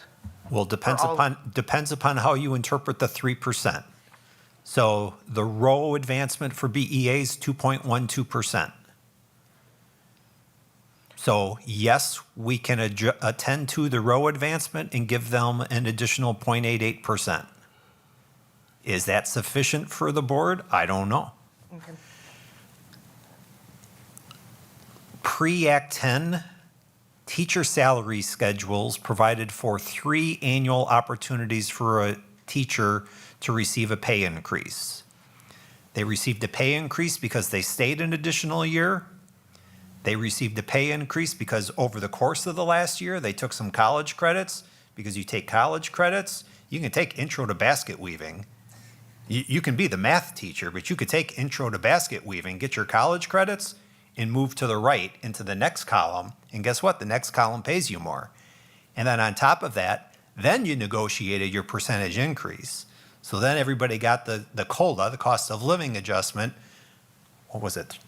4.08, 3.9, around 4. So the reality is, pre-Act 10 with that traditional salary schedule, which many of our teachers are used to and accustomed to because that's how they advanced on this, their pay. In any year, they could get essentially 3 increases. So that 408 sometimes equated to more like 8 or a 10% increase in pay from year to year. So, come forward to today's salary matrix, they want the movement down. The go to school and get the additional credits, that's kind of off the table anyway. But so now, it's the movement down and a percentage increase. And again, if the board does not believe that a 3% value is appropriate currently, we can adjust that up. We can go to 5, we can go to 6. We can run some models that tell us what that impact is. In fact, give me a minute here. So every 1% increase in salary or wage is an approximate $505,000 in additional recurring costs. So going from 3 to 5 increases our expenses by $1,010,000. That kind of goes back to the 5% conversation that we had on, I think that was model scenario. E. Yeah, scenario E. And I also want just to note, that's kind of what Mr. Chady is mentioning. I also want to note that in the scenarios G and H, let's just use H specifically, I added the behavioral supports and the transportation, but we could easily put the academics in this conversation and transportation, or we could just put academics in this conversation and it'll change this model completely. That makes sense to the team? Because on H. H is like the slide where the board could say, we want to put academics in here, take the behavioral off, and transportation as well. Just that simple. And that'll change this model completely just for H. I added 2 because I wanted to make sure that people saw that this is what this slide was about, and I didn't explain that in very clearly. I wanted to explain that more clearly because you can put any of the opportunities in this snapshot. Because what I was trying to do was also see that the surplus happen so that we can put it back towards some fund balance, which is priority number 4. Okay, which is again something that we do need to contest with. So in this slide, again, we could put any of the scenarios in this model It'll change. Of course, it'll change based off of how much we put in it, the surpluses, but that surplus could be moved to our fund balance. I just want to make sure I note that. Ms. Miller? Thank you so much. I just wanted to kind of reflect on some of what you were saying, Mr. Chady, and also just come back and touch on something Mr. Hankins had brought up earlier with just like, this is just like the way we have to operate, right? And so I've mentioned this before, but there was a report that came out, I think it was like 2 years ago now. It was like a nonpartisan report called K-12 on the Ballot. It was done by Forward Analytics. And so there's like an overview, and there's a paragraph here that just says in 2022, these dollars, referring to referendum dollars, funded more than 5% of statewide education spending, but reliance was much greater in many districts. So that's like the overall, and it says like in 100 districts out of, what do you have, 421, referenda approved dollars funded more than 10% of district funding. These dollars paid for more than 25% of spending. It's like more than a quarter of their budgets, right? In 14 of those districts. And so I think part of our work here as we go into a referendum, I think you touched on something really important, Mr. Chady, which is that we have to help bring people into a more accurate mindset of just like how school funding is, like the reality and not the theoretical, what we would like it to be, because that's not just a Beloit thing. I mean, this is a statewide report, right? And so I think that's important to mention.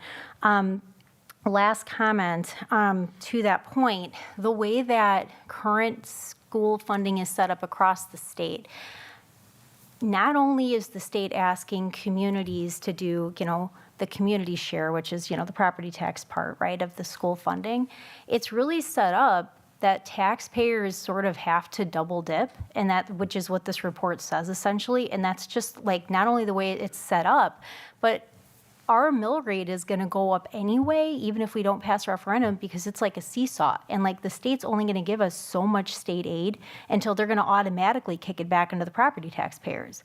So we have like basically what the community has a choice of. We can take what we've visioned in these sessions, drive our prioritization, like how we spend our dollars based on the priorities the community has shared with us, and we can decide to pass a referendum to fund this vision that we're creating, or B, we don't fund our local school district and we have to pay more anyway, because that's just the way the state funds are set up. And I mean, I don't like that it's set up that way. I don't think it should be set up that way, but we don't live in the should, we live in the what is. And so I really want to make sure that wherever we land ultimately on our referendum question, that we do a lot of work, because I've heard this, Mr. Hankins, like the whole like, oh, how important is the mill rate thing brought up many, many times. It's important in the sense that not only does it affect people's property tax bills, it's what the state asks the communities to do as part of upholding public education in our own communities. That's why it's important. And if we choose not to do that, if we just don't pass a referendum, the state's going to decide for us to kick more of those dollars onto property taxpayers anyway and keep us at our current low revenue limit. The difference becomes we can kick in the dollars intentionally, raise the revenue limit, and then use those extra dollars to fund the vision that people keep demanding from us. So I just want to kind of put that out there. I think all the conversation tonight has been fantastic. I really like where we're at. And I, again, really appreciate the work the administration's done to put this together. Mrs. Levy? I think Mr. Schneider was first. Oh, okay, I will be brief. Mr. Chady, how adaptable are you in the moment? And what I mean by that is I currently I believe I am falling in love with scenario H if we can add a $5 million buffer to each of those 3 years. And my question is, does that put educator increases at 3% over those years, or is that at 5%? Scenario H is currently based on a 3%. Okay, so here is my request. Are you able to give us an estimate on what that mill rate will be with H as it is, with 2 adjustments, one going from 3 to 5% each year, educator increases, and then that $5 million per year cushion, so the monster comes in year 5 and not year 4? Yeah, give me a minute. Absolutely.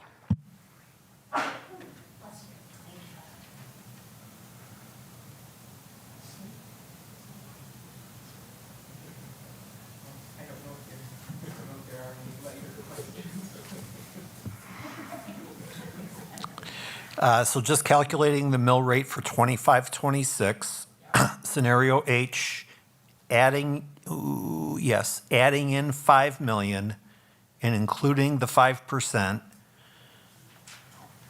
doing this on my calculator without putting it through the model, but Thank you. I think I got the numbers still pretty tight, $9.66 All right, for year one? for year one. Okay. So 966 with the 5 million to the, I just want to make sure I'm following you too. 9 million to the 2025-26 year, bringing that request up to 13 million. And it's going to be 966. 14,169,750, adding in an additional 2% compensation to bring it to 5.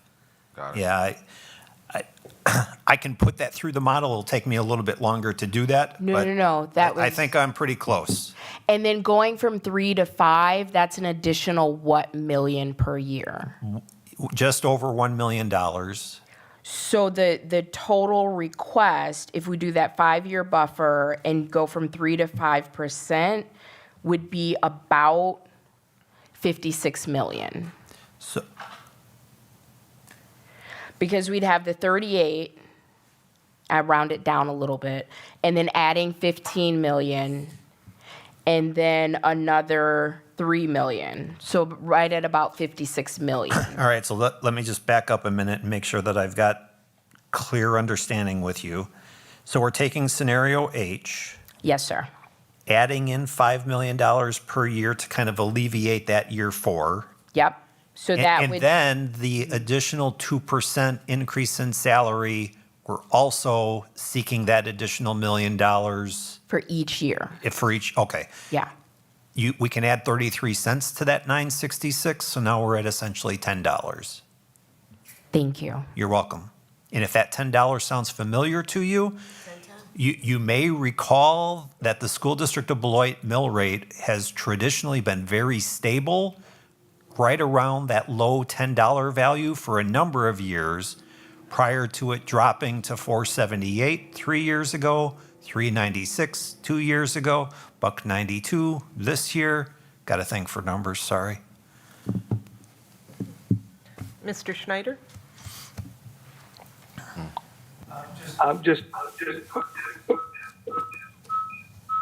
Sorry, I turned on the wrong mic. This is just kind of more for the people that are actually listening in. Just kind of a real brief, I guess in my opinion, how I look at how the revenue limit works and what that mill rate is with that. I mean, the state limits how much money every school district can collect to use to pay their bills every year. We're told what that limit is. We don't get to choose that. So we take that limit and then we get state and federal aid. So we subtract that from that limit, and whatever is left is what becomes the mill rate to cover expenses in the school district. So when we're looking at the referendum, this would be adding above that mill rate, above the revenue limit, to give us extra funding to operate the school district. But to also make it clear, like, was it last year that all of a sudden we had an extra $7 million that came into the district? A lot of people felt that that was above the revenue limit. That was $700 additional money to spend. But in reality, that $7 million just came off what the taxpayers had to pay. The district got $0 additional dollars to do that. So just to get a easier way to look at the mill rate and how that functions. The other one was, as we continue looking at the fund balance, and a way to look at that fund balance, and the important is that, Mr. Chady, how many times a year do we get the majority of our money? Are our biggest checks twice a year, Yeah, year? I would say about 4 times a year, we receive significant resources either through state aids that come our way or local property taxes that we receive. Okay. Yep. So let's look at the fund balance. If you're at home and you're on Social Security, the same way this is going to be, if we get this 4 times a year, you are going to get your Social Security check 4 times a year. Your bills are still coming in every month. You still have to pay those bills. So if you don't have something in your checking account to carry you over from when that last payment came in to your next one, you're out of money. That is realistically what that fund balance is. It is not that we're mismanaging money and we need this extra stuff. It's because we only get paid 4 times a year and we still have payments to make every year. I don't think there's any employee that would now be willing to be paid every 3 months. I don't think any of our vendors would be willing to wait 3 months in order to get their money paid off. So as we look at that fund balance, it's not extra money that we can use to spend on anything. It's literally to tie us over between when we get the state and federal funds so that we're not short-term borrowing all the time, which is what costs us money when we have to borrow. Just like anybody at home, if you can't make your payments, you find a way to get a loan to cover those costs. Well, you have to pay for that in addition, which is a negative impact on the school district. So it needs to be, people need to clearly understand what those terms mean, the fund balance and then the revenue limit and how that impacts the mill rate. So just, I thought to help clear that up and make it maybe easier to understand what those mean. Thank you. Thank you, Mr. Schneider. Brian Nichols? Thank you, Board President Johnson. So a couple of things. First of all, Mr. Chadu, I agree 100% with what you said, that we have to be very specific on what question we put on the ballot. And then secondly, before I get to the other stuff, secondly, once we do that and it's out there, we need to follow up very quickly with a detailed spreadsheet or email, letter to the public, whatever in the newspaper. Here's what we're gonna spend that money, just like we do, kind of with the budget, but not, the public needs to know where the money's going, just like you said, so that when we come back around in 3 years, we can, it'll be more palatable. As far as I like all these proposals. This is great having them all on one sheet and we can look at them and compare them. I guess I'm kind of in the camp of trying to keep the mill rate as consistent as possible and not going way up, like a couple bucks a year or down a couple bucks a year, and that's, per mill rate. And then I like G. If we didn't pass a $27 million budget rate referendum last year, and the year before, I don't remember what the number was, but it was very close, and so neither one of those passed. So I think if we get too far, I'm concerned if we get too far off that number, we're going to maybe shut down some of the public, and we don't want to do that. I like G, but maybe that we add that extra $1 million each year for the 5%. So that makes that a, whatever. And then, then in year 3, we start working the numbers to come up the next year. I think that's, that, to me, that would be, I think, a more successful opportunity to pass a referendum. I think I could sell that pretty well, too.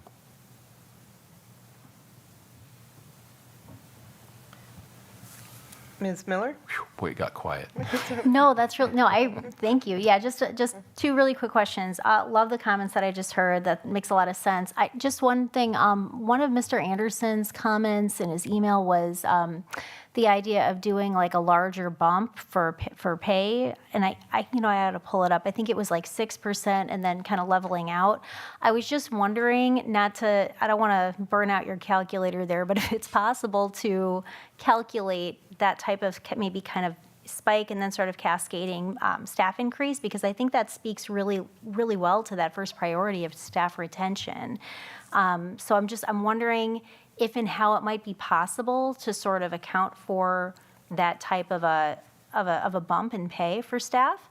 And then another question, looking at the mill rate, the projected mill rate for 28-29, that one, and you may have already answered this because I was writing a lot of other stuff down and thinking about other things, so I apologize if I'm repeating. The 28-29 base assumption in scenario A, is the 191, I mean, is that just sort of keeping it consistent with what it is now? Because there really isn't a way to project, right? No, the What model mill does rate might be. project out the mill rates. Right. And it just happens to Sure. be 191, whereas this year it's 192. Okay, I was Yeah. just kind of curious. But yeah, I was just wondering, because I think Mr. Nichols just brought up a really important point. I mean, the first two priorities in the presentation are really different sides of the same priority. Because if we're going to, like, priority 2, right, is academic and behavior, like growth and support. Those things don't happen without teachers, without, behavior specialists, like the people who are on the front lines with our kids in relationship with growing our children every day, right? And so if we want priority 2 to happen, we have to really make sure priority 1 happens. So building off of Mr. Nichols' comments, and I just wanted to factor in Mr. Anderson's comments since he, had sent us those earlier. What might it look like? I guess, would it level out how much we're spending each year in scenario G? Like, I guess, how would it impact it to do like a larger increase going into next year if we were to pass the referendum? Maybe is the easiest way to ask. Well, so scenario G, as it stands right now, provides for a $2.5 million surplus over the 3 years. So you could spend more money and still have your mill rate be what it is as listed there. You've got $2.5 million to play with. I guess the question that I would ask is the goal of the board to get through 3 years and kind of end up at a net zero? Or is the desire of the board to get through the 3 years and maybe we have $500,000 to put back into fund balance? Is that enough? Let's talk a little bit about, I hear the board speaking about we need to do something with regards to staff. So a 2% increase is essentially $1 million, a little bit over, but let's just call it $1 million. Maybe you want to put $2 million into staffing. That doesn't necessarily mean that everybody gets a 4, instead of 5, they get a 7% increase. Maybe you don't even want to give them a 5% increase. Maybe we only end up giving them a 4.6% increase. And then the balance of that $2 million can support some of these new positions, behavioral specialists. For a minute there, I thought we were talking COLAC admin, but, behavioral specialist school positions can help us with recruitment, and fill some of those vacancies. So, really the question is how much money do you want to target towards some of these initiatives? Because we can meld the budget to support that. Sure, and I think that's kind of where I'm getting at. I'm not necessarily saying we should. I mean, I'm kind of with Board Member Levy where I don't want to find Grover earlier than we need to. So I want to make sure that we're very deliberate with those dollars. It's also one of my favorite books. Anyway, one of my pages was torn because I was like, where did he go? Anyway, so I guess just in the spirit of elevating what Mr. Anderson said as well, if, you know, kind of his thought was we do a 6%, I want to make sure I'm representing this correctly, like a 6% increase year one, and then that would give us additional dollars. He said an appropriate amount possibly, or he said up to 1 million, and I'm sure he's ballparking right. You know, looking at the physical and electronic systems, additional SROs, addition of Dean of Students position. He talked about maybe 4 at BMHS. So it's like, I guess, what type of scenario within maybe scenario G, like, gives us that wiggle room? Like, are we in the ballpark of being able to do the things that he had mentioned, that Mr. Nichols just mentioned in scenario G, or are we just, might as well just jump into scenario H at this point? So, can I answer that? G, I know Mr. Shea is playing with numbers and stuff, so that's okay. G allows us, again, there's no new themes in this scenario. What it did was it gave us a bump in year 2 of about $2.7 million, and then in year 3, an additional $4 or so million. I could be wrong with my numbers there. And so those additional bumps, as you increase per year, not only gives us a surplus from year to year to year, and it possibly provides us with a $2.5 million fund balance replenishment. Now, like Mrs. Levy mentioned earlier, and I'm hearing from Mr. Nichols as well, we may want to change this scenario altogether and add another million to this across the board. That'll increase the 3% to possibly, Mr. Chase just mentioned, to 5%. And it'll change these numbers across the way, no matter how you look at it. That'll also change your mill rate. Remember, every $1 million is about 34 cents on your mill rate change. And I know we're throwing out these numbers, but that's what it is when you play with the model. And so our hopes is that people see, like, although you see no new here, if the board, again, wants us to consider different positions, it will only come in the possibilities of either reductions, like making reductions to pay for extra stuff, or using the surplus. That makes sense? It does, and so go ahead. That's how that would actually work, unless we be very specific in H, and say what we're going to do it for. No, I know we highlighted, again, behavioral support and transportation. And again, all 3 of them had a lot of weight in them. Academics, we can change any of these scenarios to make it be what the board wants us to make it.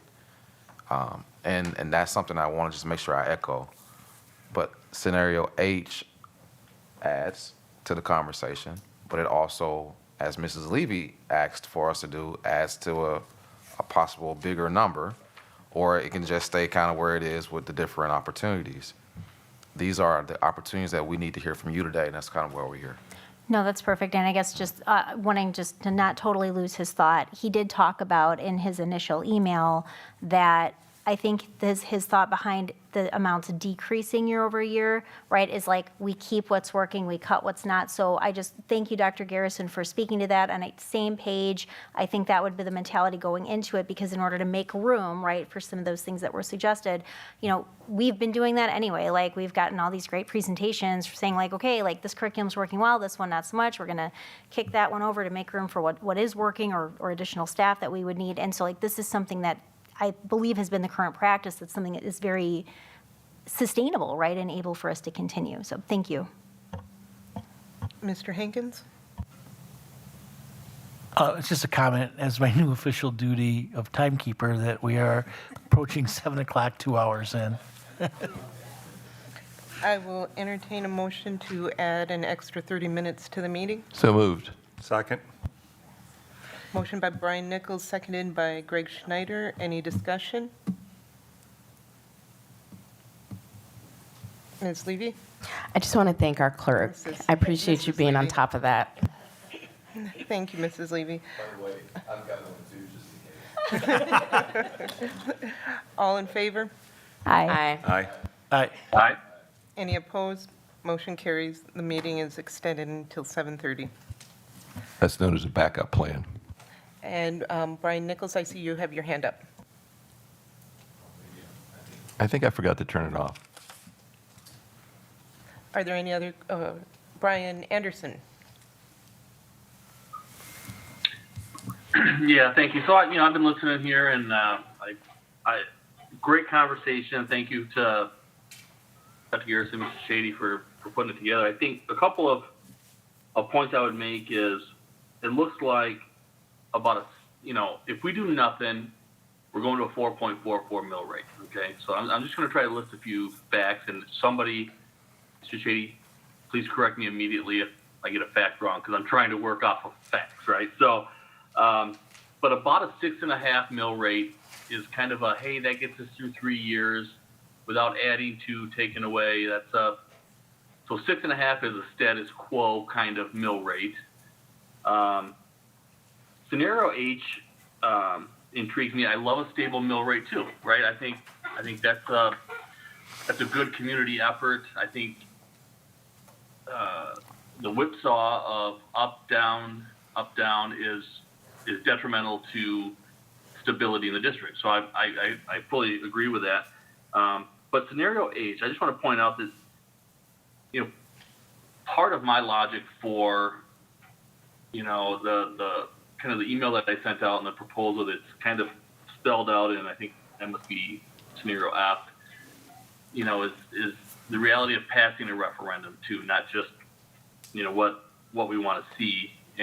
But with scenario H, static mill rate of 7.5, that's $38 million over 3 years, and that's $2,500 per pupil, right? And so really what you're asking the community is, hey, we understand state funding is broken, right? We're saying over the next 3 years, we need an additional 22% per student to do these things. And I'm okay with that if the community understands how broken state funding is. But that's something that, I think that would be a tough climb, even though I can fully support the use of the funds, supporting the staff, the discipline, and academic achievement, right? So I think these are all great scenarios. At some point, we need to shift to here's how much we think we need and we want and we deserve, and move into a conversation. And maybe this is Monday's conversation of what do we think we can pass? Because I think that's an important conversation along with all the great conversation we've had here today. So I would just throw that out for some contemplation, to inject some reality into what has been a great conversation about that's where the rubber meets the road, is at the polls on April 1st. So just those are my thoughts. Thank you, Mr. Anderson. Are there any other questions or comments from the board members? Mr. Hankins? I'm in complete agreement with Mr. Anderson that all this has been thrown on us very recent for everybody, and like I said, stated earlier, the idea is to pass the referendum, and so as we digest and hear from our constituents, and we have a chance ourselves to deep dive into it, I totally agree with you. It does no good to go through the exercise of a referendum and have it fail. Thank you, Mr. Hankins. Anyone else? Dr. Garrison, are any of your cabinet members wanting to weigh in and with any other comments or suggestions or thoughts? I'm definitely open to anyone can come to the mic or share some additional thoughts. I know Mrs. Mortek will probably, in this, and I'll mention it a couple of times, in the scenarios, we can build a package, whatever, with any scenario in there, academics, behavior, transportation, or all three. I just want to make sure that's a noted space. So, cabinet members, you want to share? Go ahead. I'd just like to advocate that I think the latter scenarios, G and H, that mill rate stability, makes a lot of sense. It does become a bit harder to educate and to explain to the community why the request amount changes from year to year so significantly and not always aligned. It's not always a $2 million increase or whatever. There's some variance in there in order to kind of shoot for that mill rate stability. The fall of '24 state average mill rate was $7.09. We're at $1.92. And I've always kind of looked at it and thought to myself, well, we probably ought to be at or just under the state average. But to be honest, when you look at the mill rate history of the school district of Beloit, for decades, Beloit was higher than the state average. For decades, and still had some relative stability. So, maybe that at or under the state average is a moot point. I don't know. But I bring that up intentionally because I asked the board, really what it comes to now is what's the tax tolerance? What's the tax tolerance of the public? What do you feel is the tax tolerance of the public? We've got a scenario that's got the mill rate at 680. We got a scenario that's got the mill rate, around 750. We can do one that's got a scenario with the mill rate at 710, 675, whatever we want. I just kind of, I don't want to say randomly picked, but I just kind of ended up on these 680 and 750 examples. So doesn't mean that we're set on those.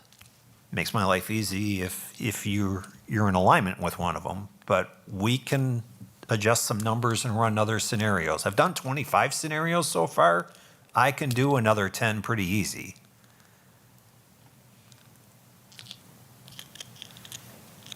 Mr. Hankins? Yes, back to my mill rate 101, and I know Greg was weighed in also. So let's say that. And let's base on what the average household in Beloit or house average assessed value is, and let's throw a number at 100,000. What are we talking about when we're talking mill rate, those numbers? Just make it simple, 100,000. Yeah, give me a minute to clean some stuff off and let's do this. Plug that up here. Does that do it for me? It does. Okay. Do I have that in there right? Sorry, I don't have this on the screen to share with you, but I'll verbally give you these values.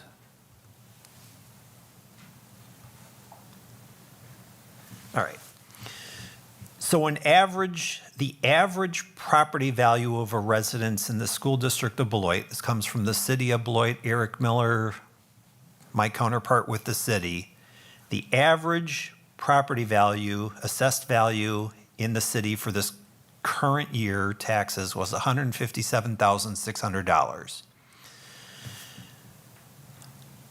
So that individual received a property tax bill last month that charged them $164.04 for property taxes for the school district of Beloit.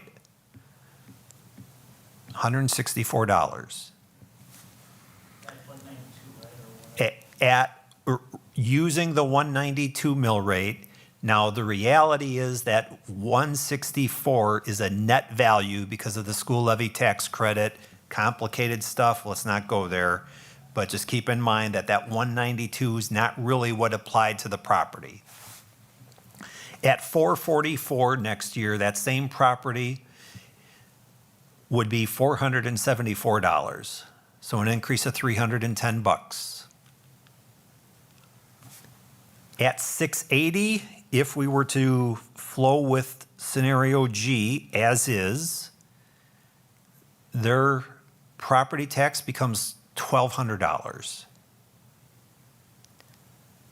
The following year, just under $1,500. The following year, about $1,800. Now, if I were to look back 4 years ago on the same property, they were probably paying around $1,600, $1,700 in property taxes to the school district of Beloit. So again, property taxpayers today are paying approximately a tenth of what they did 4 years ago. And if you doubt me, I've got your property tax history report for your personal residence properties right here, and I'll be happy to hand it to you at the end of the night. I truly believe you because I live it. Yeah, I thank you for putting that context into it because, again, going back to mill rates and it's, sometimes it's hard for even, for us to think, okay, what are we talking about? Because in the end, that's what people want to know. Right. You heard me say it before, and we'll say it again this spring, and I'll say it in February when we do the Beloit Civics Academy presentation. We'll put the mill rate chart up on the screen. In fact, I did this yesterday at the ad hoc committee for those that were there. We'll circle these last 5 or 6 years because that's when early in those last 5 or 6 years is when this planning should have begun initially. Permitting that mill rate to drop below 10, maybe, but there was no plan. So we're just riding this roller coaster no matter where it goes. Thank you. Yep. Dr. Garrison? Yeah, so, I want to make sure I lay out, some of the next thoughts. I see Mrs. Levy's hand came up. Do you want to take that question? Sorry. Mrs. Levy? We may be on the same page. I think we've had a lot of great information and some clarity, and I'm so grateful for that. My question is, what do we need to accomplish this evening, and what can we look forward to on Monday? So, and that's exactly where we're going. One of the things that I want to first thank is the community and of course, the staff and everyone who participated in some of the conversations. Again, we've been having these conversations, and your input is valuable. Our district do have needs, and I think the board has heard that over the course of the 3 years. Mr. Chady and my administrative staff, Mrs. Beavers, of course, Ms. Almendares, Mrs. Mortek, I want to thank them for so much time that they've invested into these conversations. I know a lot of times we have been talking about our finances, and a lot of conversations have been happening with Mr. Chady. But I want to make sure that I note that Mrs. Beavers and Mrs. Mortek and Mrs. Almendares are in these conversations as well. And they spend an enormous amount of time looking at numbers with Mr. Chady and myself to better inform our community of our needs. It goes without saying to the board, you have a huge task ahead of you, okay? And when I say ahead of you, it's always been ahead of you.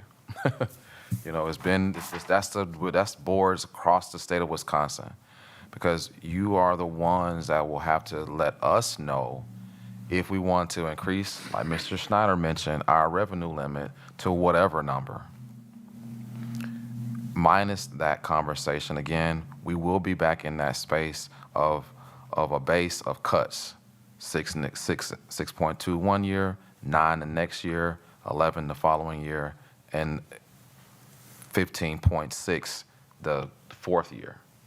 These conversations are not easy, and in our space here in our school district, we cannot sustain it. I want to make sure that it's very loud and clear. Moving forward, we cannot sustain this. Mr. Hankins, you bring up a good point. You are right when we're talking about a depleted fund balance. I didn't respond at that time for a very specific reason, because it's going to get me to this point right now. It will be up to us how we decide whether or not we're going to make additional cuts and bring a budget forward. But I can tell you our students and our staff will suffer greatly in that space, because we can't continue to make these types of reductions and still say we have a school district. Programs will change dramatically. Dramatically. What we've been able to do for these past 2 years, unbeknownst anyone's thoughts in the community, unbeknownst anyone's feelings, has been extremely hard for the board, for for our staff, for members of our community. Driving this conversation has been very, very hard, even as a district administrator. But I can tell you, I will show up and I will continue to do the work, but we can't continue this way. We cannot. And I will not make the mistake in not sharing it this way like I didn't do the previous 2 years. Okay? I knew we were coming into the first year. I was going to have to make some substantial changes in our school district. And that was the first $10 or so million. I knew we were going to do that when I came to the school district of Beloit. I already saw where this was possibly going from, because you look on a paper, going from 10 to 4 was real. It was not a fake space for any of us. Trying to hold us at that 478 became a very challenging space. And we didn't pass that referendum. But I knew we were going to have to do some things still. And I think we did some of those things that we needed to do as it pertains to reductions. Going into the second referendum, I knew we were going to have to do the same thing if it didn't pass. Going into this conversation, like many have already stated, I will have to lay out, if the referendum does not pass, what we will stand to have to reduce. But again, these are the conversations that we can't continue to have. And no matter what, you line yourself back up for another $9+ million conversation, because 2026 is a whole nother school year. So I got to show not only $6.2 million worth of cuts, but really about $14 million worth of cuts. And that cannot sustain itself. That cannot sustain itself, because I don't know, just like there's no glass ball, and again, we're not taking any funds to play the lottery like Mr. Chady mentioned. These are real conversations, and so I want to make sure that people understand that our next steps as a board, and Mrs. Levy, to answer your question, is to take this information and really process it, share different thoughts with different constituents in the community.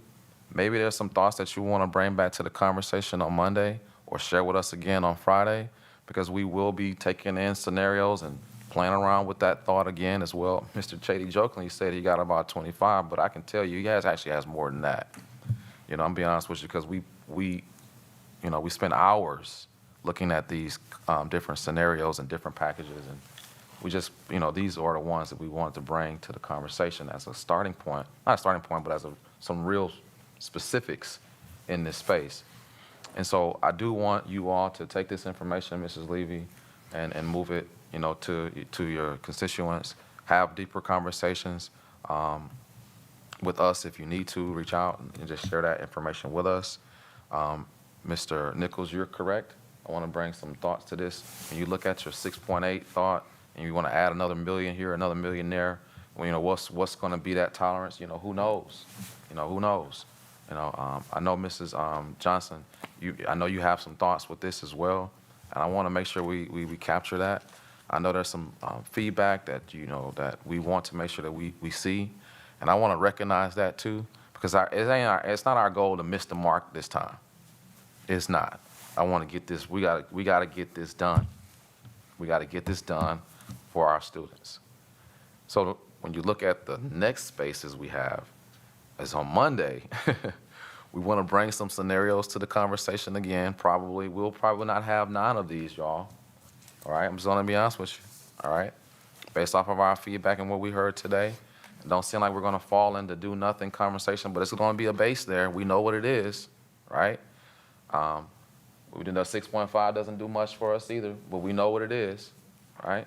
So we'll probably have some less scenarios and some possibilities of what we've kind of heard, again, to look at. But the question becomes also very important, because we got to get to that question space if we want to do this, which, Mrs. Levy, going back to your thoughts, what's next? That is what's next, looking at these opportunities and then coming up with the actual question, which will be a space that we have to operate from coming out of Monday. So I'm not going to spend time on the first 25 or 35 slides, because we have this information. Unless there's different information that's going to be brought to us, I'm not going to spend that much time on those slides. We're going to hit the ground on Monday in the conversation with, what do you think?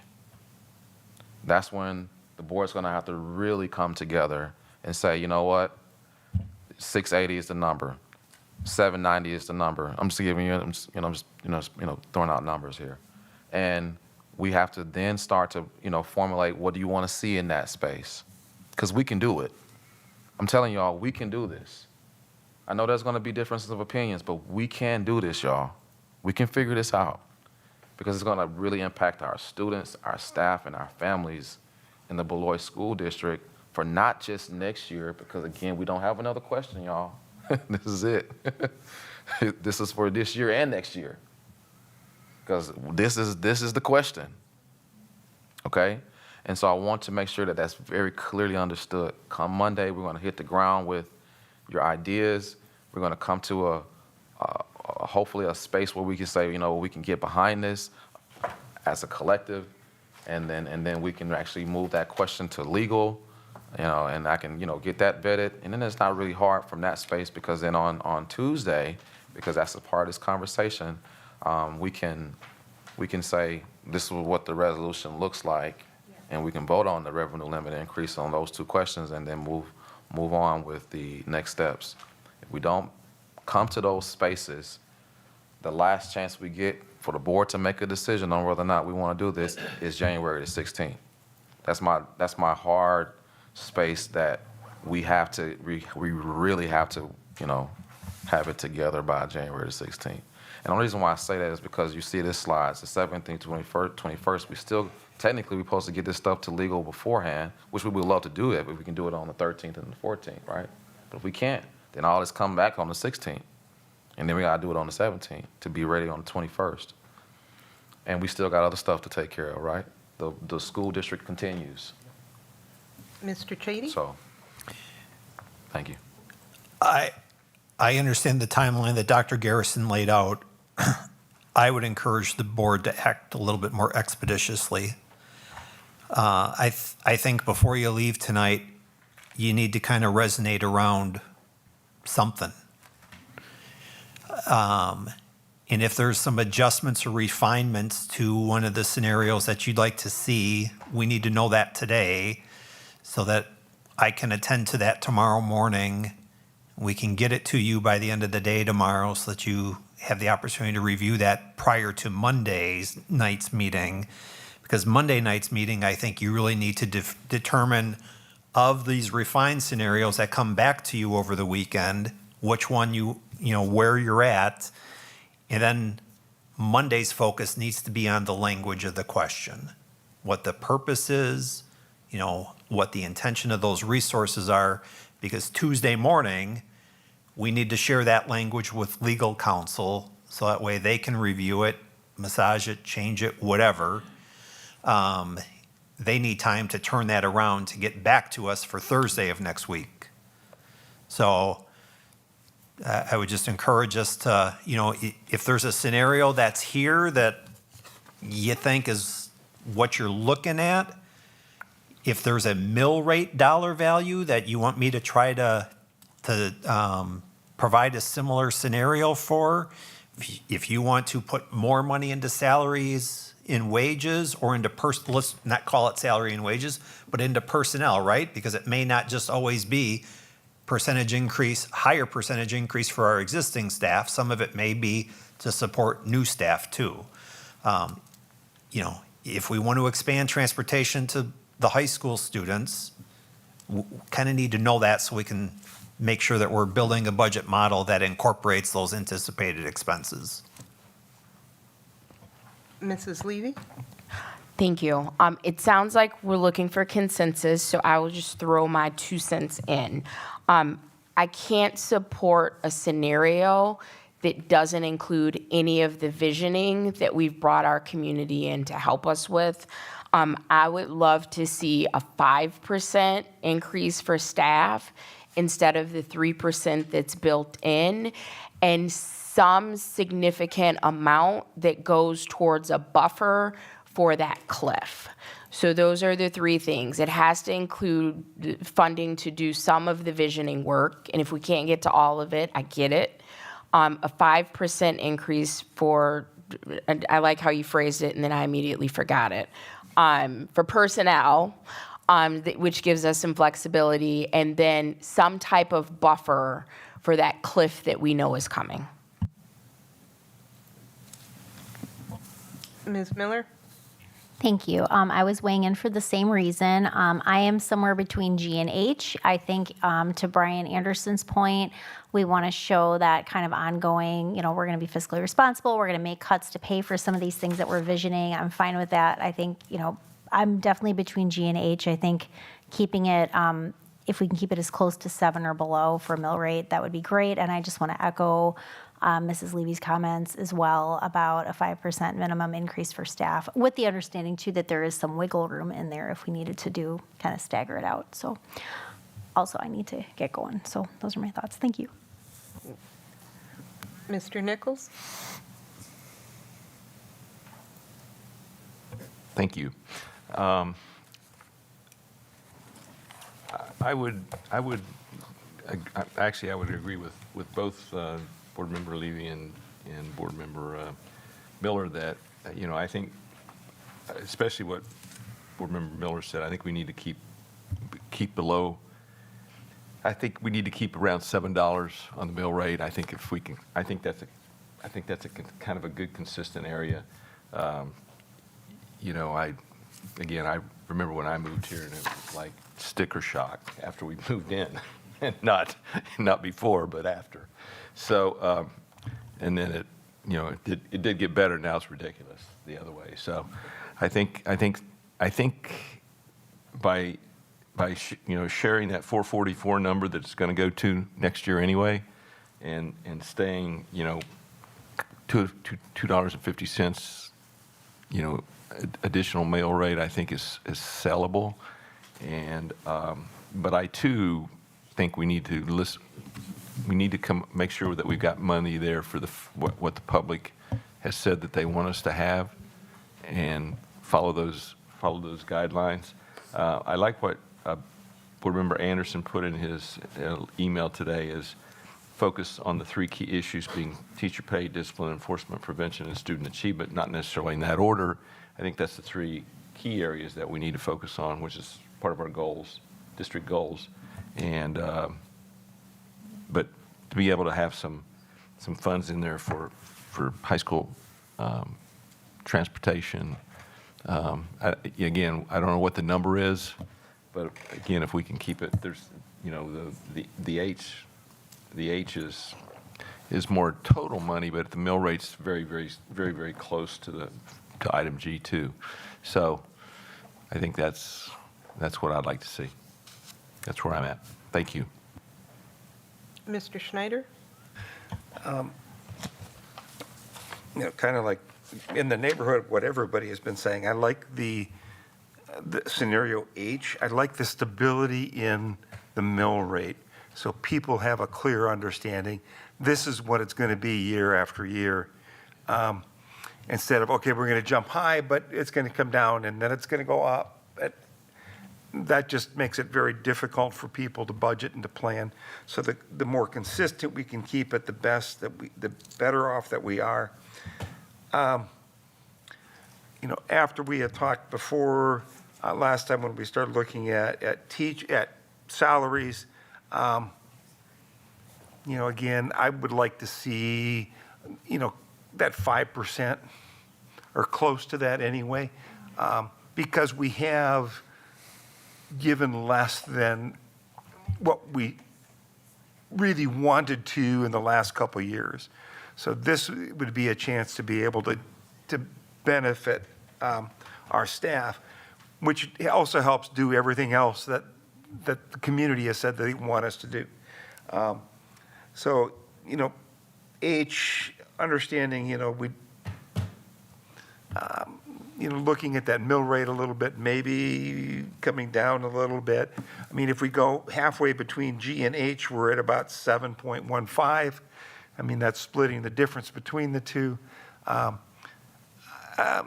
might be more likable to the community.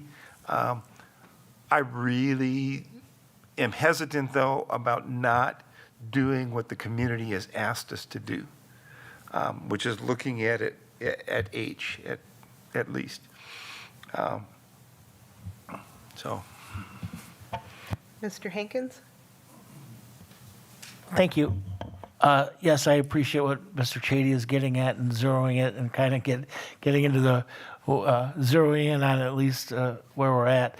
I'm not going to marry myself to a letter, although I am certainly in the realm of what all my colleagues are saying.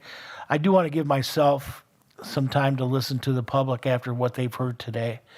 And those that are listening and paying attention, if they do have questions, I can take that in, but guaranteed, I don't see anything that's going to come out of the blue that I'll come back on Monday and say, well, blah, blah, blah, blah, we should do this. I do have one question, though, and I don't want to get into things that we talk about in closed session, but when we talk about the 3% and 5%, and in negotiation time when it comes next fall, I mean, are we laying our hand out ahead? I know, and this is if the referendum passes.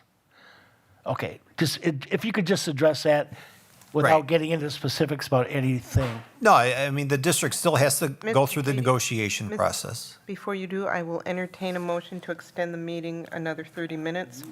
so moved. Second. Motion by Greg Schneider, seconded by Brian Nichols. Any discussion?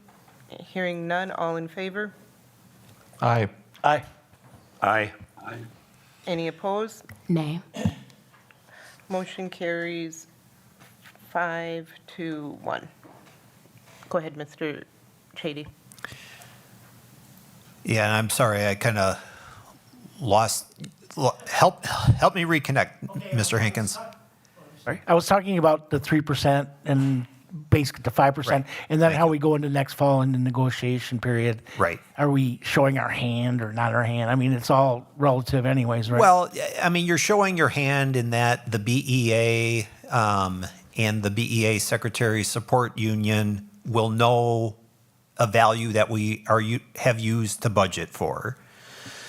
Does that mean that you have to give them 5%? No, because again, we're adding 5%. We're adding an additional $1 million into personnel costs.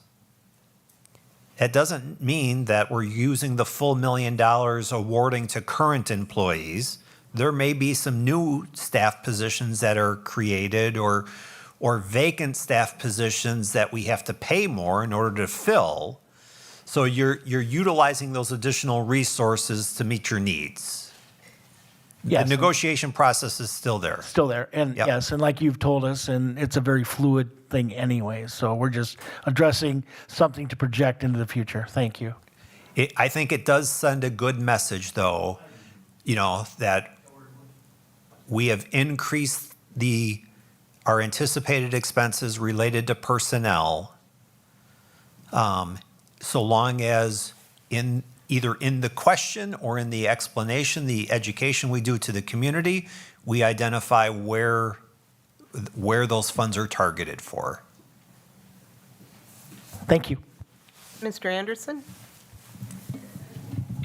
Yeah, thanks. So I think, as we build this consensus, a couple thoughts is, I like to point out the difference between our budget shortfall and an actual shortfall. For example, this year we have a balanced budget, and we have 56 open positions as of last week, as Mr. Nichols loves to ask about, right? So there's 56 positions. Love to hire them. We'd love to find those key positions, and they're needed and they're budgeted.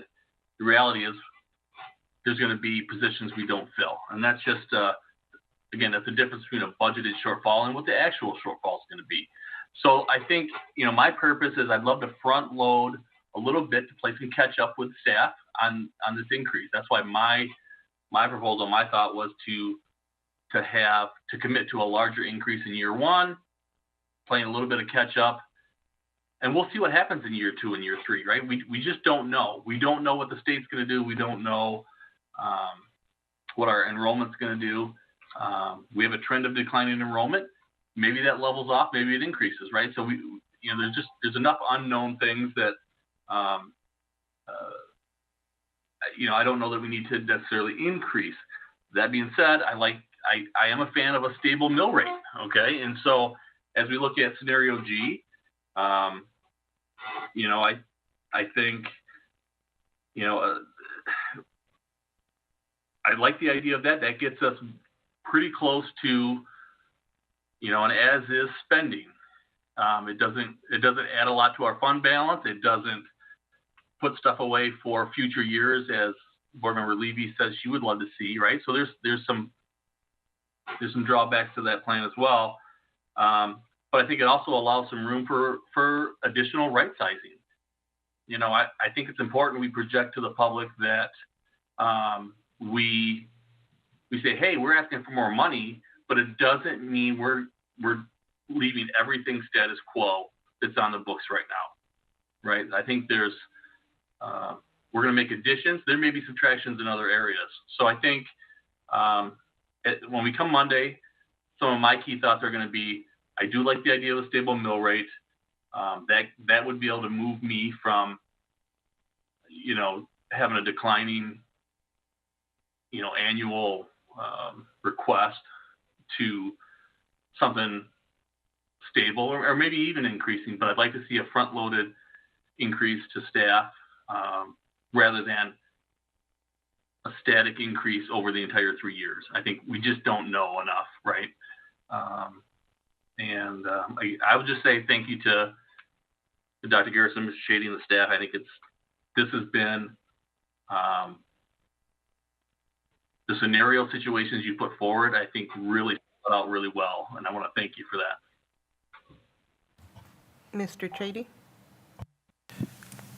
Just reflecting a bit on Board Member Anderson's comments and then some other comments with regards to maybe striving to invest a 5% increase in our personnel costs. Want to throw an idea at you just to see where you're at, because it's something that I wrote down. Maybe it's a 6% increase in personnel costs in the first year and 4% increase in year 2 and year 3. Is that something that you would have some interest in? Okay. Okay. I got a question. So this is not necessarily a question, but a statement. I think from an internal perspective, from a staffing perspective, I think our staff do want stability. Whether the increases are, you know, anywhere from 3 to 6. I just want to make sure you all hear this. Whether it's from 3 to 6, I think our staff do want stability. I also think, and I think the board is probably saying the same thing. There's going to be a natural attrition thoughts that happens in school district, but and I know what I'm hearing from staff, that can't be the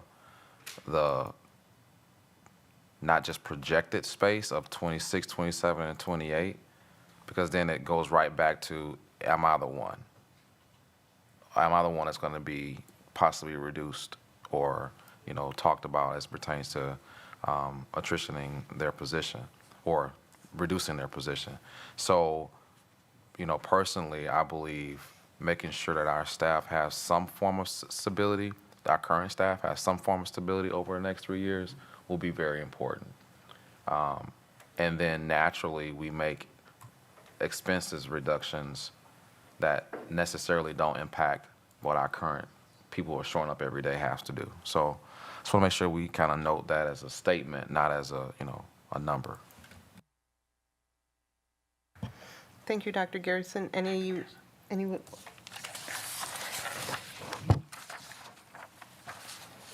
Mr. Schneider, was that a hand? Oh, okay.